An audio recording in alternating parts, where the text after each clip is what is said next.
नमस्कार साथियों। UP RO ARO के लिए ये प्रैक्टिस सेट संख्या 2 है और इसमें 140 प्रश्न हैं। सभी जीएस के प्रश्न हैं। हिंदी के प्रश्नों को अभी नहीं इसमें लिए हैं। 140 प्रश्नों को करने में मान लीजिए कि एक प्रश्न करने में 1 मिनट लग रहा है, तो 2 घंटे के आसपास समय लगने वाला है। तो आप तैयारी के साथ बैठिए पानी-वानी लेकर के और एक कॉपी बना लीजिए। नोट्स में आप उन क्वेश्चंस को रखिए जिनके उत्तर आपको नहीं पता है। व्याख्या सहित आप इनको लिखिएगा। ठीक है, चलिए पहले प्रश्न पे आ रहे हैं। कथन और कारण का प्रश्न है। कथन कह रहा है कि आगरा और दार्जिलिंग एक ही अक्षांश पे स्थित है। आगरा और दार्जिलिंग एक ही अक्षांश पे स्थित है। आगरा उत्तर प्रदेश, दार्जिलिंग पश्चिम बंगाल। तो इधर एक ही अक्षांश पे ये लोग स्थित हैं। कह रहा है फिर भी आगरा का तापमान 16 डिग्री सेल्सियस, दार्जिलिंग का तापमान 4 डिग्री सेल्सियस होता है। बात सही है एकदम, कथन एकदम सही। कह रहा है कि ऊंचाई के साथ तापमान घटता है तथा विरल वायु के कारण मैदानी प्रदेशों की तुलना में पर्वतीय प्रदेश अधिक ठंडे होते हैं। जैसे ऊंचाई बढ़ेगी तो वायु की सघनता कम होती है अर्थात विरलता बढ़ती है। जैसे ही ऊंचाई बढ़ेगी, हाइट इंक्रीज होगी तो टेम्परेचर डिक्रीज होगा। ये इसका कम्बिनेशन चलता है, इसका एक रिलेशन है। तो कथन और तर्क दोनों सही हैं और व्याख्या भी कर रहा है, तो ऑप्शन ए इसका सही जवाब है। प्रश्न संख्या 2 कह रहा है कि निम्नलिखित राज्यों को पहचान करिए जो कर्क रेखा, जहाँ से कर्क रेखा गुजरती है और इन्हें पूर्व से पश्चिम की ओर अरेंज करना है। पूर्व से पश्चिम की ओर अरेंज करना है। तो भारत के मानचित्र को बनाते हुए इधर देखेंगे तो यहाँ पे सबसे पहले आता है मिजोरम। मिजोरम सबसे पूर्व में आएगा। मिजोरम के बाद यहाँ पे राज्य आता है त्रिपुरा। फिर यहाँ पे राज्य आता है आपका पश्चिम बंगाल। पश्चिम बंगाल के बाद इधर पूर्व में, पश्चिम बंगाल के पश्चिम में आता है झारखंड। झारखंड झारखंड के पूर्व में आता है आपका इधर छत्तीसगढ़। छत्तीसगढ़ के पूर्व में आएगा आपका मध्य प्रदेश। मध्य प्रदेश के पूर्व में आएगा आपका राजस्थान और राजस्थान के पूर्व में आएगा आपका गुजरात। तो ये 8 राज्य हैं, इसी क्रम में है। मिजोरम, त्रिपुरा, पश्चिम बंगाल, झारखंड, छत्तीसगढ़, मध्य प्रदेश, राजस्थान, गुजरात, इसी क्रम में है। और इसकी ट्रिक भी होती है, मित्र पर गमछा झार। मित्र पर गमछा झार, तो मित्र पर गमछा झार, ये इसका ट्रिक है। ठीक है, इसी आधार पे इसको लगाइए। तो सबसे पूर्व में कौन सा है? मिजोरम। मिजोरम ऑप्शन में नहीं है, तो मिजोरम के बाद त्रिपुरा। मिजोरम त्रिपुरा नहीं है, तो सबसे पहले पश्चिम बंगाल आता है। 2 नंबर, 1 नंबर पे आएगा, सबसे पहले 2 नंबर आएगा। तो 2 नंबर 2 ऑप्शन में दिया गया है। 2 नंबर 2 ऑप्शन में दिया गया है, तो ये दोनों कैंसिल हो गए। तो अपना ये ऑप्शन, और सबसे पूर्व में क्या आएगा? 1 नंबर। सबसे पूर्व में 1 नंबर दोनों में है। अच्छा, पश्चिम बंगाल के बाद आएगा आपका झारखंड। 4, 2 के बाद 4, ऑप्शन नंबर बी इसका सही जवाब है। प्रश्न संख्या 3 सॉल्व करिए। कह रहा है कि यदि हिमालय पर्वत श्रेणी नहीं होती तो भारत का सर्वाधिक संभाव्य भौगोलिक प्रभाव क्या होता? इधर हिमालय है, भारत, इधर इधर का जो क्षेत्र है ये जम्मू कश्मीर और इधर जितने भी नेपाल उपाल, इधर अरुणाचल प्रदेश तक, इधर जो क्षेत्र है इधर से हिमालय है। हिमालय के पूर्व में ये चीन है। चीन के पूर्व में साइबेरिया रूस है। तो यहाँ से पवनें इसको आके यहाँ से टकराती हैं। तो यहाँ से जो साइबेरिया पवन यहाँ पे नहीं आ पाती है, तो ये शीतलहर यहाँ पे इतना ज़्यादा नहीं रहती है। देश के अधिकांश भाग में साइबेरिया से आने वाली शीतलहर का अनुभव होता, बिल्कुल होता। अगर हिमालय पर्वत न होती तो साइबेरिया पवन यहाँ तक आता। ठीक है, सिंध गंगा के मैदान इतने सुविस्तृत जलोढ़ से वंचित होता। जब ये होता ही ना, क्या नाम है कि जब ये हिमालयहीन होता तो हिमालय न होता तो सिंध और गंगा न होती, सिंध और गंगा नदी न होती तो ये इसके मैदान न होते, मैदान न होते तो इतनी सुविस्तृत जलोढ़ न होती। दूसरा भी सही है। तीसरा कह रहा है मानसून का प्रतिरूप वर्तमान प्रतिरूप से भिन्न होता है। बिल्कुल भिन्न होता है। जब साइबेरिया हवा चलती तो, और फिर यहाँ हिमालय न होता तो यहाँ हिमालय से टकरा करके जो वर्षा होती है वो सारी चीज़ें नहीं होती। तो ये तीनों बातें सही हैं। ऑप्शन नंबर डी इस प्रश्न का सही जवाब है। प्रश्न संख्या 4 कह रहा है कि इन पे विचार करिए और इनका मिलान करिए। कौन कौन सा युग्म सही है? इनमें से कौन कौन से युग में सही है? कह रहे कार्डमम पहाड़ी कोरोमंडल तट पे स्थित है। कार्डमम पहाड़ी कोरोमंडल तट पे स्थित न होकर के ये केरल और तमिलनाडु में स्थित है। ठीक है। कह रहे कैमूर पहाड़ी कोंकण तट पे नहीं है। कैमूर पहाड़ी ये विंध्य से संबंधित है, विंध्य पर्वत से संबंधित है। महादेव पहाड़ी मध्य प्रदेश में मध्य भारत में स्थित है, तीसरा सही है। तो एक दो गलत है, तो एक दो गलत है, दो गलत है, ऑप्शन सी ही सही है। चौथा कह रहे हैं मिकिर पहाड़ियाँ पूर्वोत्तर भारत में मेघालय में स्थित है। मेघालय में मिकिर पहाड़ियाँ स्थित है, गारो खासी जयंतिया के आसपास की ये है। चलिए प्रश्न संख्या 4 हो गया। प्रश्न संख्या 5 कह रहा है कि भारतीय प्रायद्वीप के पठार के बारे में निम्नलिखित कथनों पर विचार करिए। तो कथन पे विचार क्या करना है कि सही कूट का प्रयोग करके सही उत्तर चुनिए। ठीक है। तो सही उत्तर क्या है कि दक्कन के पठार क्रमशः उत्तर से दक्षिण की ओर बढ़ते जाते हैं। पठार यहाँ से इधर विंध्य पर्वत है, अरावली विंध्य के दक्षिण में ही है ये सारे पठार। तो ये कथन एकदम सही है। मालवा के पठार विंध्य के कगारों से ऊंचे हैं, जो पठार के पूर्वी पार्श्व भाग बनाते हैं। तो इससे ऊंचे न होकर के मालवा पठार इधर जो राजस्थान गुजरात का क्षेत्र है तो वहाँ पे स्थित है। ठीक है, इससे ऊंचे नहीं है, तो ये दूसरा ऑप्शन गलत है। तीसरा कह रहा है कि पश्चिमी सतपुड़ा सतपुड़ा ये विंध्य के दक्षिण में सतपुड़ा है, और विंध्य और सतपुड़ा के बीच में नर्मदा बहती है, और सतपुड़ा के इधर आपका दक्षिण में तापी नदी बहती है। ठीक है। तो कह रहा है कि पश्चिमी सतपुड़ा ये इसी की बात कर रहा है। पश्चिमी सतपुड़ा नर्मदा और तापी नदियों को पृथक करता है, तो ये भी सही है। छोटा नागपुर पठार इधर का क्षेत्र है। आद्य महाकल्पीय ग्रेनाइट और नाइस चट्टानों की प्रतिकृति है, तो ये भी सही है। तो इसके जवाब में 1, 3 और 4 सही है, तो 1, 3, 4 ऑप्शन नंबर 20 का सही जवाब है। प्रश्न संख्या 6 कह रहा है कि हिमालयी नदियों के संदर्भ में निम्नलिखित कथनों पर विचार करिए। विचार क्या करना है कि वे सामान्य नति दिशा के विपरीत प्रवाहित होते हैं। तो नति दिशा के विपरीत न होकर के नति दिशा में ही, मतलब ढलान की दिशा में ही ये प्रवाहित होती हैं, तो पहला गलत है। ये पर्वत श्रेणियों के आर पार काट कर अपने मार्ग बनाती हैं। तो ये जो नदियां हैं, हिमालयी नदियां पर्वत को काट करके अपना रास्ता बनाती हैं, इसलिए दूसरा सही है, पहला गलत है। ऑप्शन 20 प्रश्न का सही जवाब है। 7 नंबर कह रहा है कि कथनों का परीक्षण करें, कूट को सही उत्तर का चयन करें। कह रहा है कि देवप्रयाग अलकनंदा और भागीरथी के संगम पर बना है, बिल्कुल सही। अलकनंदा और भागीरथी पे देवप्रयाग बना है। रुद्रप्रयाग अलकनंदा और मंदाकिनी नदी के संगम पर स्थित है, दूसरा भी सही है। तीसरा कह रहा है कि अलकनंदा नदी बद्रीनाथ से बहती है, तीसरा भी सही है। कह रहा है केदारनाथ आदि शंकराचार्य द्वारा स्थापित सबसे बड़ी पीठ के रूप में जाना जाता है। तो केदारनाथ में नहीं है, वो बद्रीनाथ में है। चार चार पीठ स्थापित किए थे इन्होंने, और चार पीठों में इधर आपका उत्तराखंड में है बद्रीनाथ आपका यहाँ पे है। ठीक है। और सबसे दक्षिण में तो कर्नाटक का जो क्षेत्र है यहाँ पे है श्रृंगेरी। ठीक है। और पूर्व में आएंगे, पश्चिम में आएंगे तो गुजरात में द्वारका है, और इधर पूर्व में आएंगे तो कटक में गुजरात में, सॉरी उड़ीसा में आपका है जगन्नाथपुरी। ठीक है। तो चार पीठ हैं, चारों पीठों में केदारनाथ नहीं है, तो चौथा गलत हो जाएगा, चौथा गलत हो जाएगा, चौथा गलत, ऑप्शन संख्या ए सही है।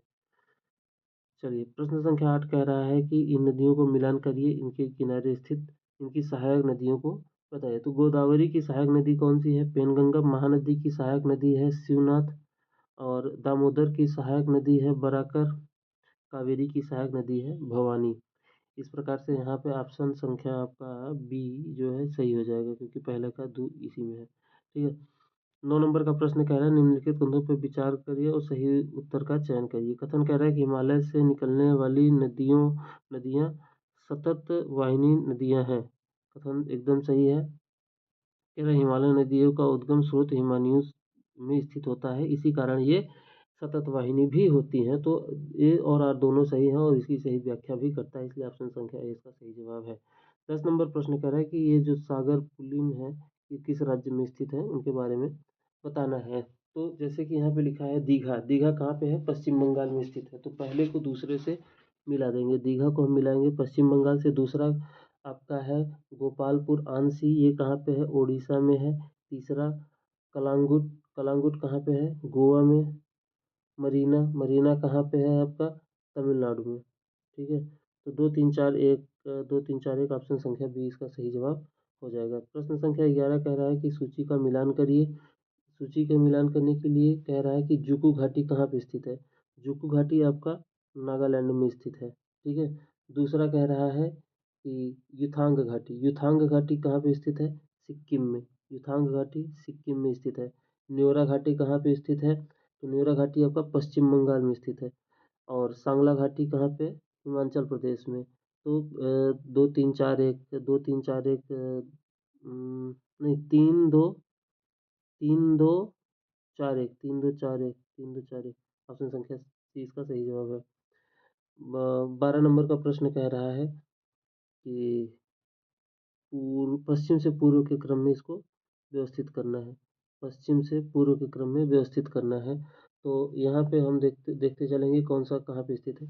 तो ये जो जोजिला दर्रा है आपका लद्दाख में स्थित है। लद्दाख में स्थित है। शिवकिला, शिवकिला हिमाचल प्रदेश में स्थित है। और मुलिंगला, मुलिंगला आपका उत्तराखंड में स्थित है। बोमडिला, बोमडिला आपका अरुणाचल प्रदेश में स्थित है।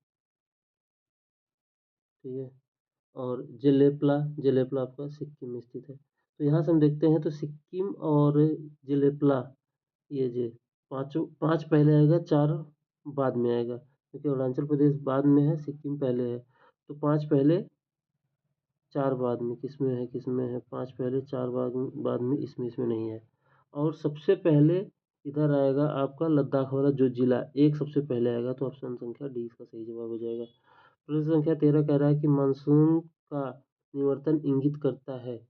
मानसून का निवर्तन क्या इंगित करता है? साफ आकाश को, सही बात है। और बंगाल की खाड़ी में अधिक दाब परिस्थिति से, ये भी बात सही है कि बंगाल की खाड़ी में अधिक दाब होता है। और स्थल पर तापमान के बढ़ने से, एकदम बात सही है। तो 1 और 3 दोनों, तीनों ऑप्शन सही है। प्रश्न संख्या 14 की ओर चल रहा है। 14 नंबर प्रश्न कह रहा है कि दक्षिण पश्चिम मानसून के संबंध में निम्नलिखित कथनों में से कौन से सही हैं? पहला कह रहा है कि मानसून सर्वप्रथम मालाबार तट पर पहुंचता है। तो मानसून सर्वप्रथम मालाबार तट पर पहुंचता है। दक्षिण पश्चिम मानसून, ये मालाबार तट है, केरल वाला तट, सबसे पहले यहीं पहुंचता है, तो पहला सही है। दूसरा कह रहा है दक्षिण पश्चिम मानसून से राजस्थान में वर्षा नहीं होती है। तो दक्षिण पश्चिम मानसून से राजस्थान में वर्षा होती अरावली के क्षेत्र में, तो दूसरा वाला गलत है। दूसरा वाला गलत है, तो दूसरा वाला गलत है। पहला सही है, तो ये वाला भी गलत होना चाहिए। तो बचा ये तीसरा। जब स्थायी पवन कटिबंध दक्षिण की ओर से स्थानांतरित होना शुरू करते हैं तो दक्षिण पश्चिम मानसून निवर्तन हो जाता है, निवर्तित हो जाता है, ये भी सही है। तो पहला और तीसरा सही है, ऑप्शन ए इसका सही जवाब हो जाएगा। प्रश्न संख्या 15 कह रहा है कि स्थान और ये सामान्य वनस्पति के प्रकार, किस स्थान पर कौन सी वनस्पति पाई जाती है? जैसे कि पश्चिमी घाट, पश्चिमी घाट पे कौन सी वनस्पति पाई जाती है? तो यहाँ पे पश्चिमी घाट इधर का जो क्षेत्र है, यहाँ पे वर्षा होती है, तो उष्णकटिबंधीय क्षेत्र है ही भारत, तो उष्णकटिबंधीय सदाहरित वन यहाँ पे पाए जाते हैं। ये हो गया हिमाचल प्रदेश। हिमाचल प्रदेश ये जो क्षेत्र है, हिमाचल प्रदेश, यहाँ पे हिमालयी आर्द्र वन पाए जाते हैं। और हरियाणा का जो क्षेत्र है, यहाँ पे कटक वन पाए जाएंगे, क्योंकि यहाँ पे वर्षा थोड़ा सा कम होती है। छोटा नागपुर के पठार में आर्द्र पर्णपाती वन पाए जाते हैं, उष्णकटिबंधीय आर्द्र पर्णपाती वन। तो यहाँ से 2 3 4 1 कहाँ पे है? Option A. प्रश्न संख्या 16 कह रहा है कि कूट एक ए और आर के बारे में कह रहा है कि पंजाब, हरियाणा, उत्तर प्रदेश भारत के प्रमुख गेहूं उत्पादक राज्य हैं। कह रहा है कि कथन सही है। और दूसरा कह रहा है कि सु अपवाहित उर्वर भूमि शीतकाल में 15 डिग्री से 10 से 15 डिग्री से तापमान एवं लगभग 75 सेंटीमीटर औसत वर्षा गेहूं उत्पादन के लिए आवश्यक है। कथन और कारण दोनों सही है और इसकी सही व्याख्या भी करता है। तो ये इसका सही जवाब है। तो चलते हैं प्रश्न संख्या 17 पे।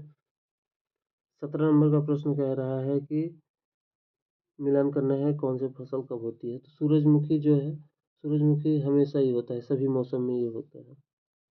खरबूजा गर्मी में होता है। और कपास के लिए आपको चाहिए वर्षा। अलसी के लिए ठंडी में होनी चाहिए। तो इसके लिए 4 सबसे पहले आएगा, 4 सबसे पहले इसी में है। ऑप्शन नंबर 20 का सही जवाब है।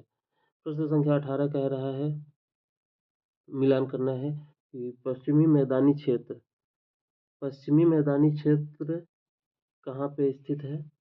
तो पश्चिमी मैदानी क्षेत्र है ये उत्तर प्रदेश का मानचित्र रखेंगे तो पश्चिमी मैदानी क्षेत्र इधर आपका नोएडा वोएडा के साइड का जो क्षेत्र है वो मिल जाएगा, गौतम बुद्ध नगर नोएडा वाला। और मध्य मैदानी क्षेत्र इलाहाबाद कौशाम्बी का जो क्षेत्र है, इलाहाबाद के निकट कौशाम्बी का क्षेत्र ये है। और उत्तर पूर्वी मैदानी क्षेत्र उत्तर पूर्वी मैदानी क्षेत्र उत्तर पूर्वी मैदानी क्षेत्र में आ जाएगा सिद्धार्थनगर। बुंदेलखंड क्षेत्र में आ जाएगा ललितपुर झांसी वाला क्षेत्र। तो यहाँ पे तीन एक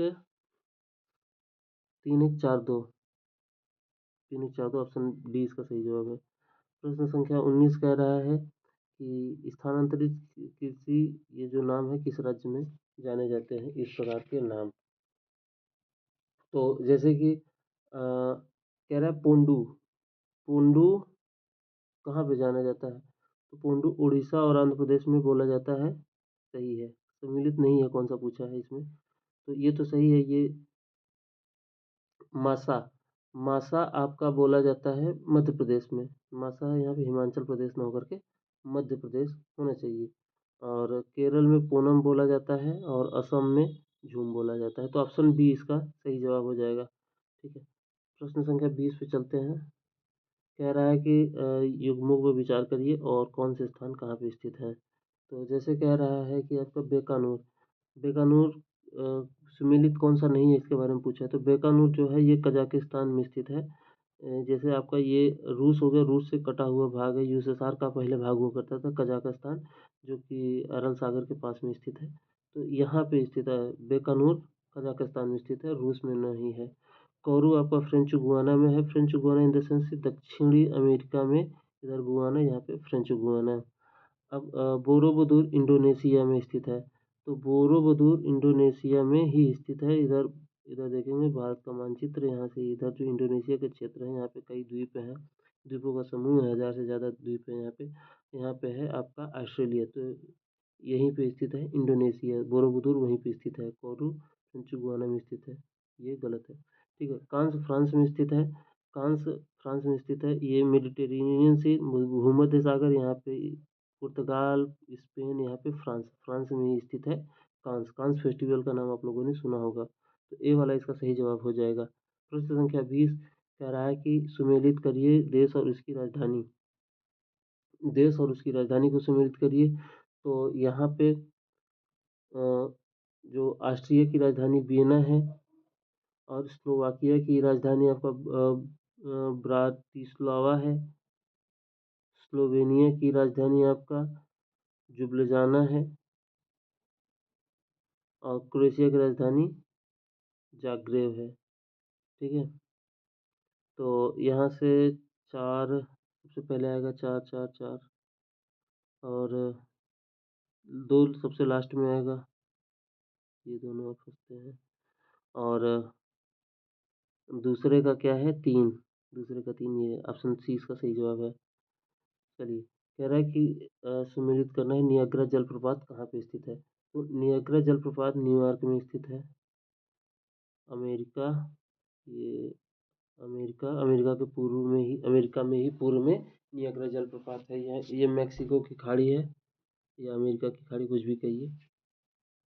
तो यहाँ पे न्यूयॉर्क में स्थित है आपका नियाग्रा जलप्रपात। हजारों झीलों की भूमि फिनलैंड में स्थित है। फिनलैंड इधर जो आपका इधर ये यूरोप में इधर का जो देश है यहाँ पे आपका आ जाता है ग्रेट ब्रिटेन।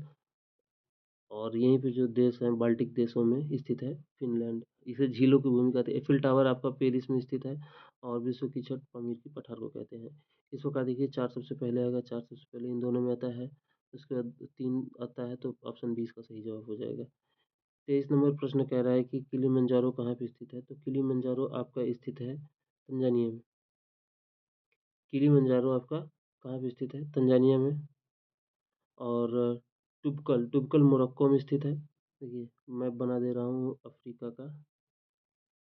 तो किलिमंजारो यहाँ पे स्थित है, ठीक है। और तंजानिया यहाँ मतलब किलिमंजारो तंजानिया यहाँ पे स्थित है। और आपका टुबकल जो मोरक्को में स्थित है, यहाँ पे स्थित है। मोरक्को से आया था ना इब्न बतूता। और स्टेनली आपका स्थित है, स्टेनली आपका युगांडा में स्थित है। इधर जो आपका विक्टोरिया झील है, विक्टोरिया झील के पास ही देश स्थित है, युगांडा वहीं पे है। और होग्गार होग्गार अल्जीरिया में स्थित है, ठीक है।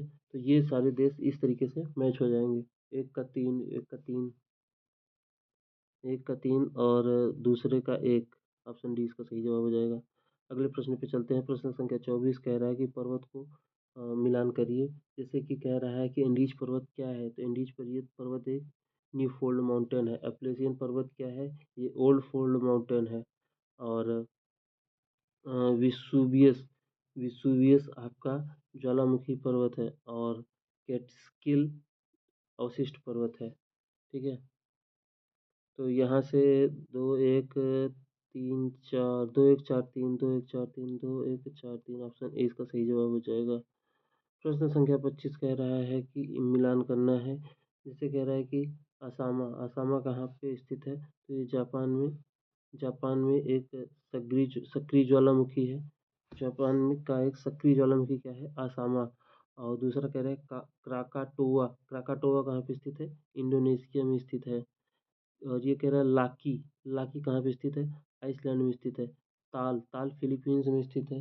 इन सभी को हमने अभी दिखाया, तो बार बार इनको दिखाने का नहीं है, क्योंकि समय ज़्यादा लगने वाला है अगर इनको बार बार हम दिखाएंगे मानचित्र में, ठीक है। और जो प्रश्न आपको आ रहे हैं तो ठीक है, नहीं आ रहा तो उनको वीडियो को पॉज करिए और आगे उनको अपने नोट्स में लिखिए, ठीक है। 26 नंबर का प्रश्न कह रहा है कि मिलान करना है, सही उत्तर का चयन करना है।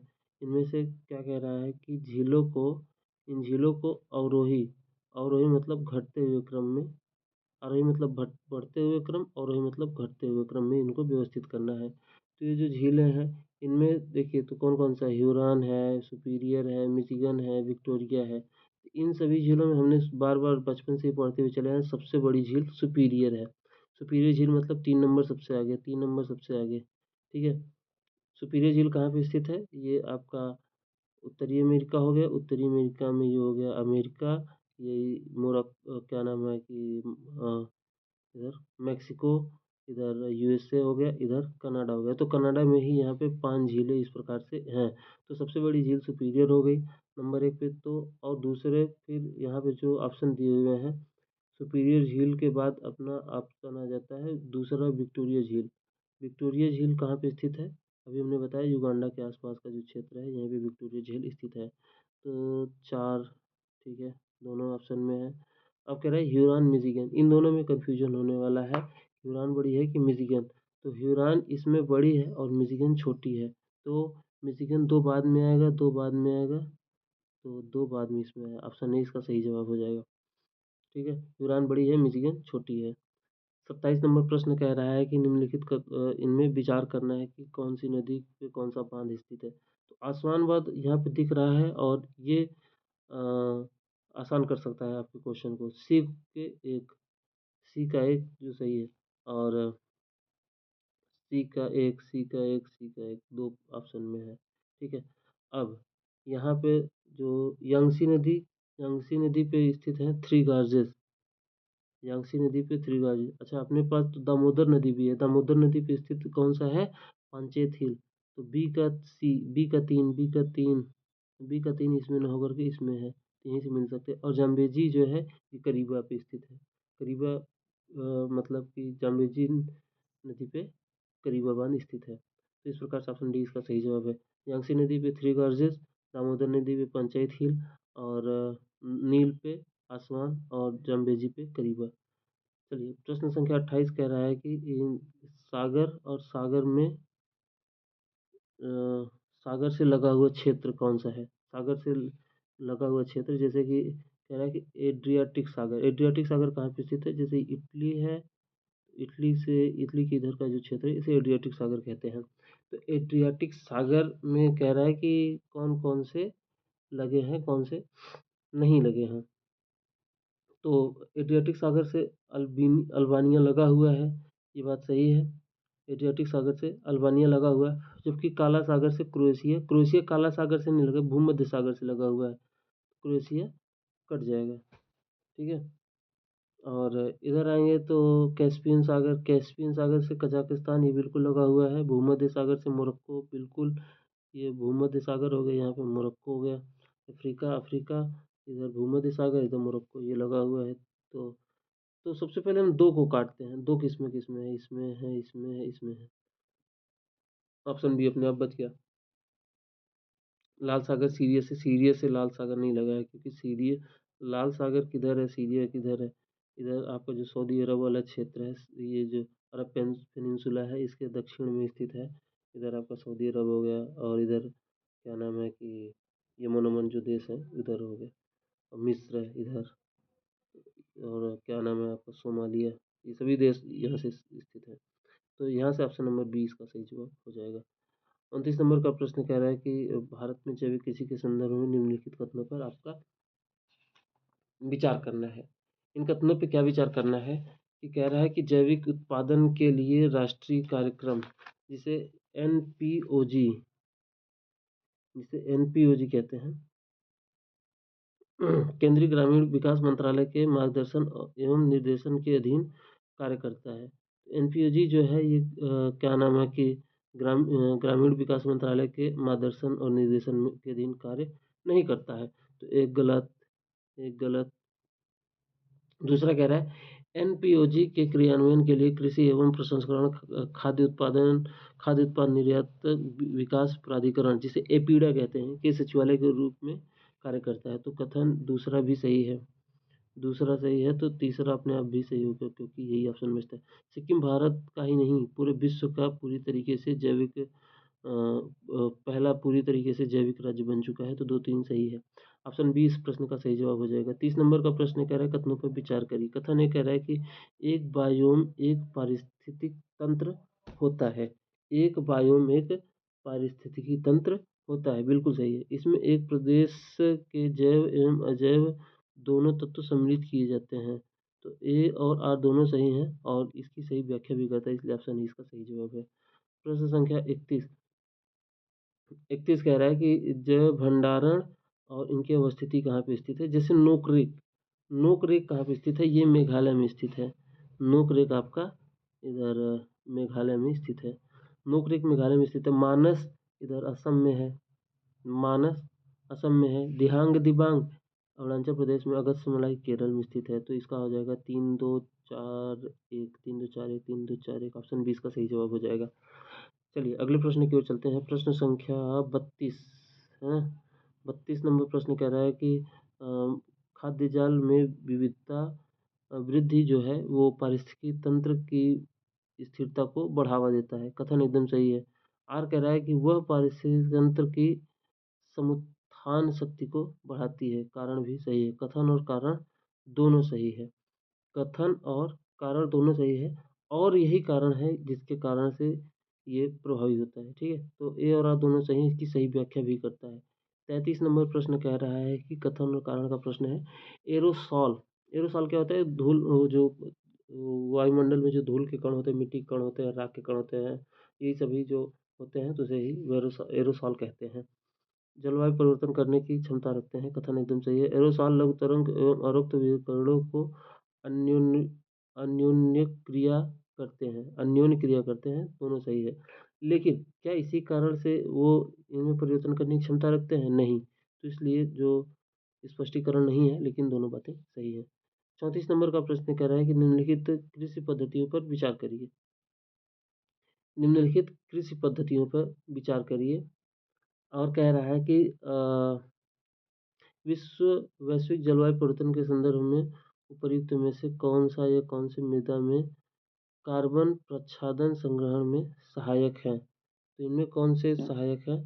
तो देखिए कह रहा है कि समोच्च बांध, बिल्कुल सही। अनुपद सस्यन, बिल्कुल सही। शून्य जुताई, तीनों बातें सही, इसलिए ऑप्शन सी इसका सही जवाब हो जाएगा। तो देखिए इसकी व्याख्या थोड़ा सा विस्तार से आप देख लीजिए। कार्बन संग्रहण जो है ये वायुमंडलीय कार्बन को अवशोषित करने की एक विधि है और मृदा कार्बन संग्रहण का एक प्रमुख घटक होता है और कृषि पद्धतियों में परिवर्तन कर मृदा को कार्बन सिंक के रूप में विकसित किया जा सकता है।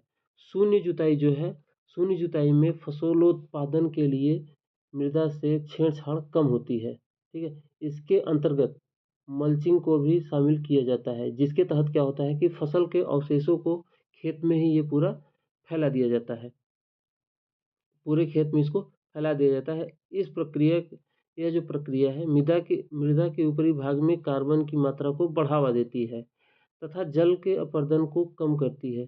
शून्य जुताई को कार्बन संग्रहण या प्रच्छादन की एक महत्वपूर्ण विधि के रूप में अपनाया जा सकता है, ठीक है। कार्बन संग्रहण के लिए कार्बन संग्रहण जो है, कार्बन संग्रहण करने के लिए कुछ अन्य कृषि पद्धतियों जैसे कि आवरण फसल बोना और फसल चक्रीकरण, इन सभी को अपना करके मृदा में उपस्थित कार्बन को वातावरण में निर्मुक्त होने से रोका जा सकता है और समोच्च बांध एवं अनुपसस्यन भी मृदा के कार्बन संग्रह के लिए एक महत्वपूर्ण काम करते हैं और ये मृदा की उर्वरता को बनाए रखते हैं, ठीक है। तो इसलिए ऑप्शन सी इसका सही जवाब हो जाएगा।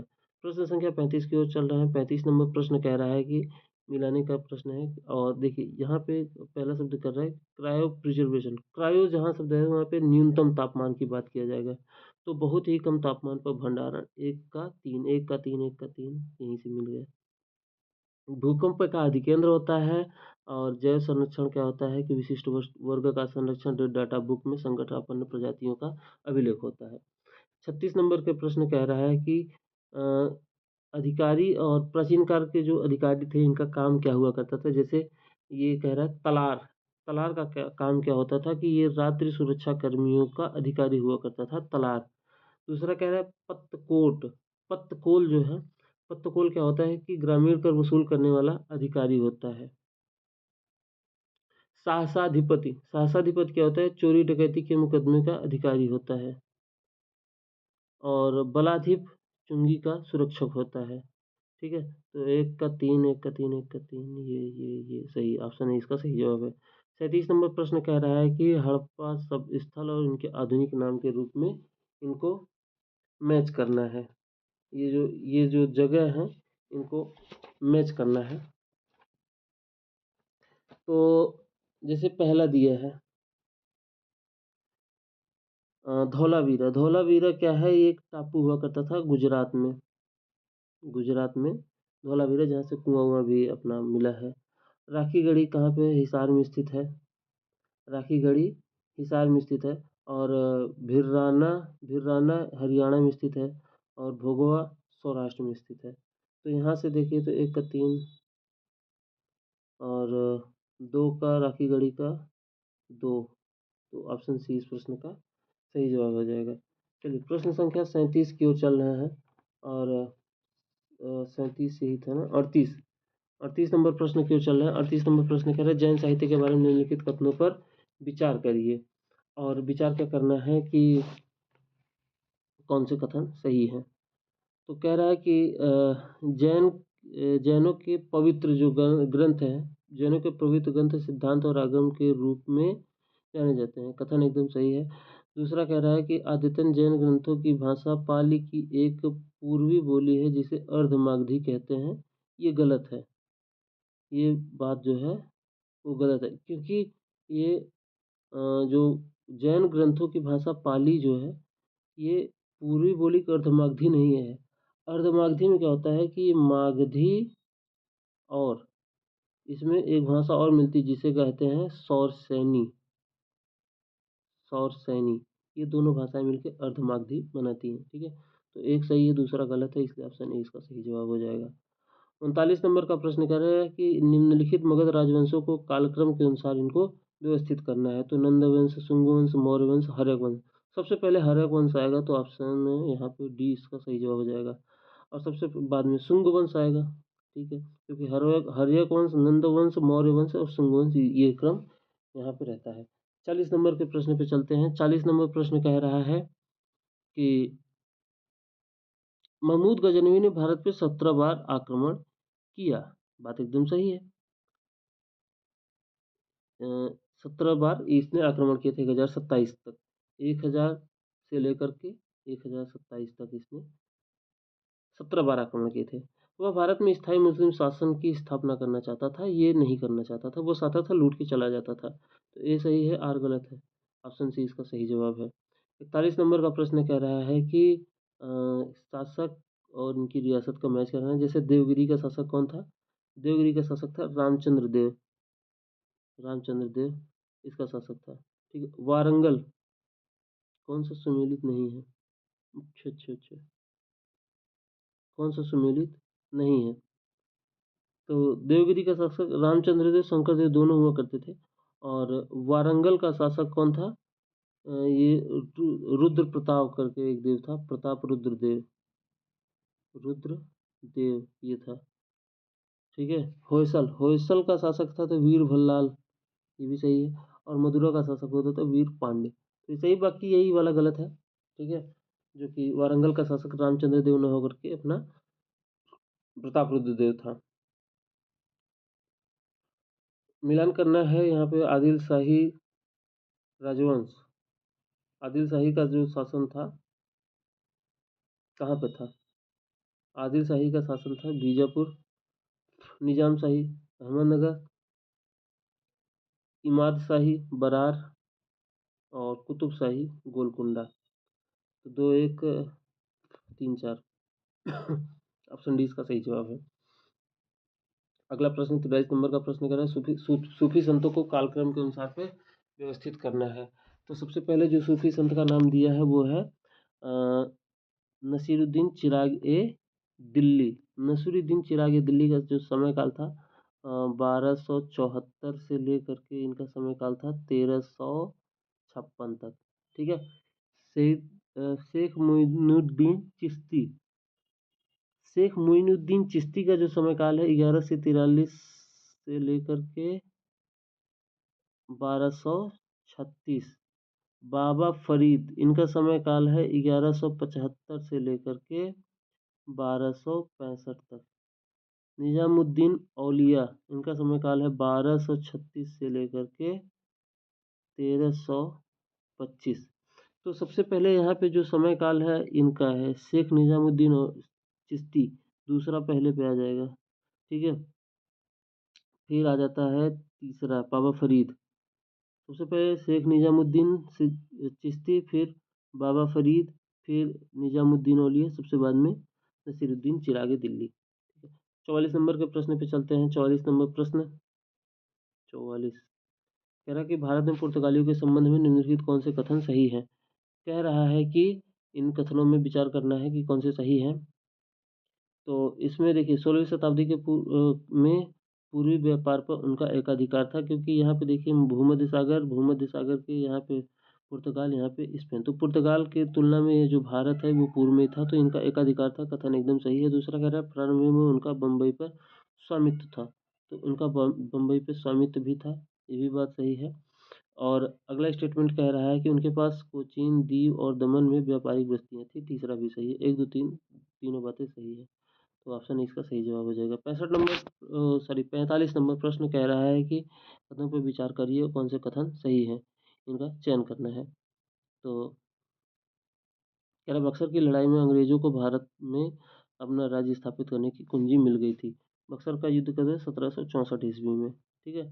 तो बात सही है। इसके बाद ही यहाँ पे इलाहाबाद की संधि हुई थी, और इसमें क्या हुआ था 1765 में हुई इलाहाबाद की संधि में ब्रिटिश को बंगाल में अपना राज्य स्थापित करने में मदद मिली। दोनों बातें सही हैं, इसलिए ए और आर मतलब 1 और 2 दोनों सही हैं। 46 नंबर प्रश्न कह रहा है कि चौथा आंग्ल मैसूर युद्ध बहुत महत्वपूर्ण है, जो कि 1799 में हुआ था। किसके में? इस समय वहाँ के मैसूर का शासक कौन था? मैसूर का शासक इस समय हुआ करता था टीपू सुल्तान। चौथा ये जो था ये टीपू सुल्तान के समय में हुआ था। तो कह रहा है कि इनके बारे में विचार करिए। विचार क्या करना है कि मद्रास परिषद ने मैसूर पर कठोर एवं तीव्र आक्रमण की नीति का सुझाव दिया। मद्रास परिषद ने इसका सुझाव नहीं दिया था। ठीक है। वेलेज़ली, तो वेलेज़ली ने त्रिराष्ट्रीय संधि को पुनर्जीवित करने की कोशिश की। तो यही इसने क्या नाम है, त्रिराष्ट्रीय संधि को अप्लाई किया था और फिर यही जीता था बाद में, ठीक है। तीसरा कह रहा है अंग्रेजों के विरुद्ध समर्थन प्राप्त करने हेतु टीपू ने अरेबिया, वर्साय, मॉरिशस और काबुल में दूत भेजे थे। ये बात सही है। इसने कई जगहों पे अपने दूत भेजे, जैसे अरब हो गया, कुस्तुनतुनिया हो गया, वर्साय हो गया, मॉरिशस हो गया, काबुल हो गया। इन जगहों पे अपने इसने दूत भेजे थे। बहुत ही थोड़े समय का था यह युद्ध। युद्ध बहुत ही थोड़े समय का था तथा निर्णायक था। ठीक है, निर्णायक था क्योंकि इसमें टीपू सुल्तान मारा गया था। 2, 3, 4 सही है, इसलिए ऑप्शन ए इसका सही जवाब है। 47 नंबर का प्रश्न कह रहा है अमृतसर की संधि। अमृतसर की संधि के बारे में पूछ रहा है, जो कि 1809 ईस्वी में हुई थी। 1809 ईस्वी में लिखा भी है। इस संधि के द्वारा पंजाब और ब्रिटिश भारत के बीच सतलज नदी को सीमा के रूप में निर्धारित किया गया था। इधर सिंधु नदी है, ये सिंधु नदी है और ये सतलज।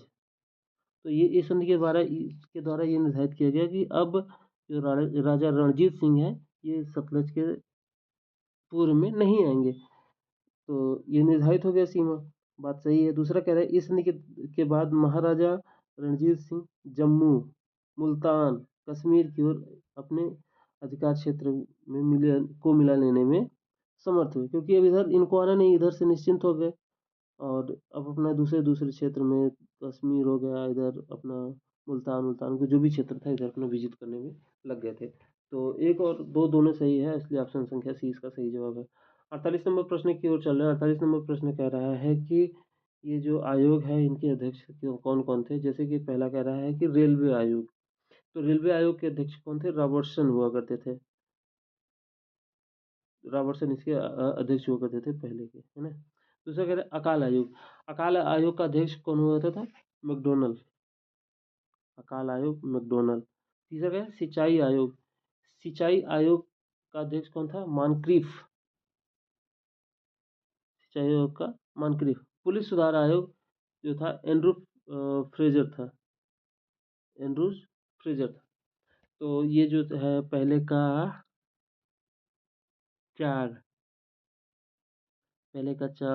का चार, ठीक है।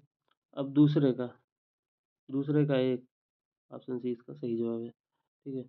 चलिए अगले प्रश्न की ओर चल रहा है। अगला प्रश्न संख्या 49। औद्योगिकरण के संदर्भ में निम्नलिखित कथनों में से कौन सा सही है। इनमें से कौन सा सही है, इसके बारे में कह रहा है कि यह प्रक्रिया 1813 में प्रारंभ हुई। कथन एकदम सही है। कह रहा है ईस्ट इंडिया कंपनी के व्यापारिक एकाधिकार को समाप्ति से इस प्रक्रिया को तेज किया। एकाधिकार की समाप्ति ने इस प्रक्रिया को तेज किया। ये भी सही है। एक और दो दोनों सही है, ठीक है। 1813 में चार्टर एक्ट जो है ईस्ट इंडिया कंपनी के व्यापारिक एकाधिकार को कम करने के लिए लाया गया था, जिसके बाद से ये सारी कहानियाँ हुई। इसमें ये कहा गया कि अब आप सारे जगहों पे व्यापार नहीं करेंगे, मतलब आपके एकाधिकार को समाप्त किया जाता है। आप चीनी और चाय पे ही सिर्फ और सिर्फ अपना चीन के साथ और चाय पे अपना एकाधिकार रखते हैं। और इसमें जो कि आपका कंपनी के जो व्यापारिक मतलब एकाधिकार था, इसको समाप्त कर दिया गया था। फिर उसमें 20 साल बाद जो आया था 1833 में, तो सब कुछ समाप्त कर दिया गया था। चलिए 50 नंबर के प्रश्न को चलते हैं। 50 नंबर का प्रश्न आपके सामने है। कह रहा है रंपा विद्रोह कब हुआ था। रंपा विद्रोह जो है कि ये महाराष्ट्र के आसपास का जो क्षेत्र है, गोदावरी नामक जिला है, वहीं पे हुआ करता था। आदिवासी विद्रोह है। और ये विद्रोह कब हुआ था, रंपा विद्रोह आपका हुआ था 1879-80 में। 1879-80 में, मतलब दूसरे में मिलान कर सकते हैं। पावना विद्रोह जो बंगाल में हुआ था, इसका समय काल था 73 के आसपास, 73-76। बंगाल का नील विद्रोह बंगाल में ही हुआ था, 59 ईस्वी में हुआ था, 1859 में। और जनजातीय विद्रोह कब हुआ था, 60 से 63 में।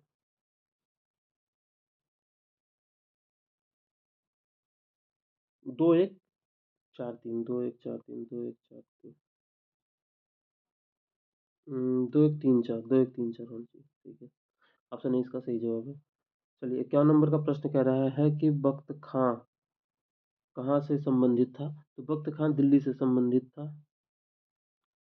तो एक का चार, 1 का 4 और मौलवी अहमदुल्ला मौलवी अहमदुल्ला अवध से संबंधित था, दूसरे का ये सही है। और कुंवर सिंह आरा और ये नाना साहब कानपुर, ठीक है। 52 नंबर का प्रश्न कह रहा है कथनों को ध्यानपूर्वक पढ़िए और सही विकल्प का चयन करिए। जो कथन इनके कह रहा है कि ब्रह्म समाज एकेश्वर का समर्थन करता था। ब्रह्म समाज जो है कि इसकी स्थापना 1828 ईस्वी में किया गया था। कौन किया था? राजा राम मोहन राय, ट्रिपल आर, इन्होंने इसकी स्थापना की थी। राजा राम मोहन राय 1828 ईस्वी में। कथन एकदम सही है, इसने एकेश्वरवाद का समर्थन किया था। आर्य समाज जो है 1875 ईस्वी में स्वामी दयानंद ने इसकी स्थापना की थी। शिक्षा के विकास में योगदान इन्होंने दिया था। दूसरी बात भी एकदम सही है, दूसरी बात भी एकदम सही है। रामकृष्ण मिशन की स्थापना स्वामी विवेकानंद ने किया था, ये बात भी एकदम सही है। और 1897 ईस्वी में इन्होंने रामकृष्ण मिशन की स्थापना की थी। 1 2 3 तीनों बातें सही हैं। 53 नंबर का प्रश्न कह रहा है कि मिलान करना है कि जैसे सुधार आयोग और इसके संस्थापक कौन थे। जैसे अहमदिया आंदोलन के संस्थापक कौन थे? तो इसके संस्थापक थे मिर्जा गुलाब अहमद कादियानी। पहले का 4 पहले का 4 पहले का 4 डी इसका सही जवाब है, ठीक है। अब जैसे देवबंद हो गए, देवबंद के कौन हो गए? मोहम्मद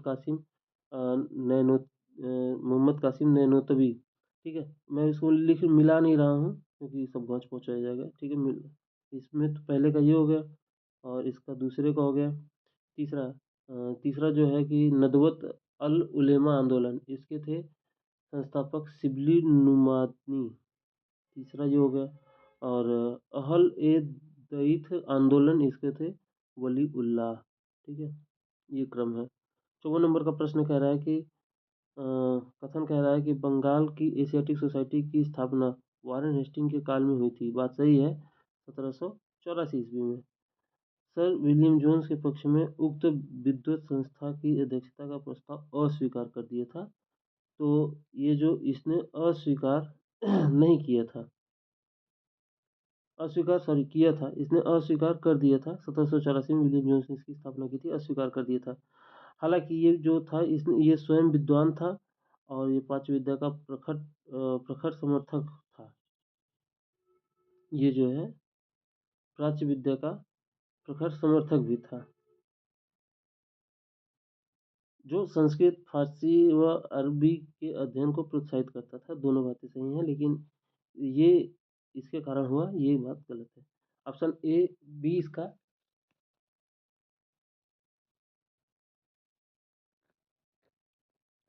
55 नंबर का प्रश्न कर रहा है इसमें से कौन सा गलत है। गलत का चयन करना है। कह रहा है कि इंडियन एसोसिएशन, इसके संस्थापक होते हैं Surendranath Banerjee. Asiatic society William Jones. भारतीय राष्ट्रीय कांग्रेस एओहेम। तो फिर बॉम्बे प्रेसिडेंसी एसोसिएशन, ये तो अपने आप फिर गलत हो जाएगा। इसके कौन थे? इसके थे तैलंग साहब, यूटी तैलंग या बदरुद्दीन तैयब जी,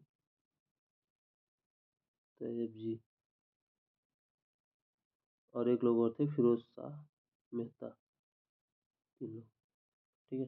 56 नंबर के प्रश्न पे चल रहा है। 56 नंबर प्रश्न कह रहा है कि कौन से कथन सही है। 56 नंबर के प्रश्न में कौन से कथन सही है। एनी बेसेंट भारतीय राष्ट्रीय कांग्रेस की पहली महिला अध्यक्ष थी। एनी बेसेंट जो है ये पहली महिला अध्यक्ष थी, जो कि 1917 में कलकत्ता में जो अधिवेशन हुआ था उसकी अध्यक्षता इन्होंने की थी, ठीक है। और मदन मोहन मालवीय कह रहे हैं कि 1916 के कांग्रेस के लखनऊ अधिवेशन की अध्यक्षता किए थे, इन्होंने नहीं किया था। ये किए थे अंबिका चरण मजूमदार। इसमें ही तो क्या हुआ था, गरम दल, नरम दल और मुस्लिम लीग तीनों फिर मिले हुए थे। तो ये गलत है, दूसरा गलत है, दूसरा गलत है, दूसरा गलत है, दूसरा। तो तीसरा देखते हैं। महात्मा गांधी ने केवल एक बार 1924 ईस्वी में कर्नाटक के बेलगांव में कांग्रेस की वार्षिक सत्र की अध्यक्षता की थी। तीसरा भी सही, 1 और 3 दोनों सही है। ऑप्शन सी इस प्रश्न का सही जवाब है। कह रहा है कि एनी बेसेंट ने होम रूल आंदोलन के दौरान कांग्रेस और मुस्लिम लीग के साथ साथ काम किए। ये सही है, इन्होंने काम किया था।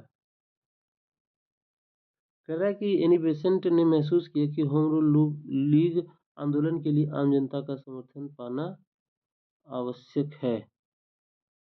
तो ये इन्होंने नहीं सोचा था। ठीक है, ये एक सही है, सिर्फ और सिर्फ एक सही है।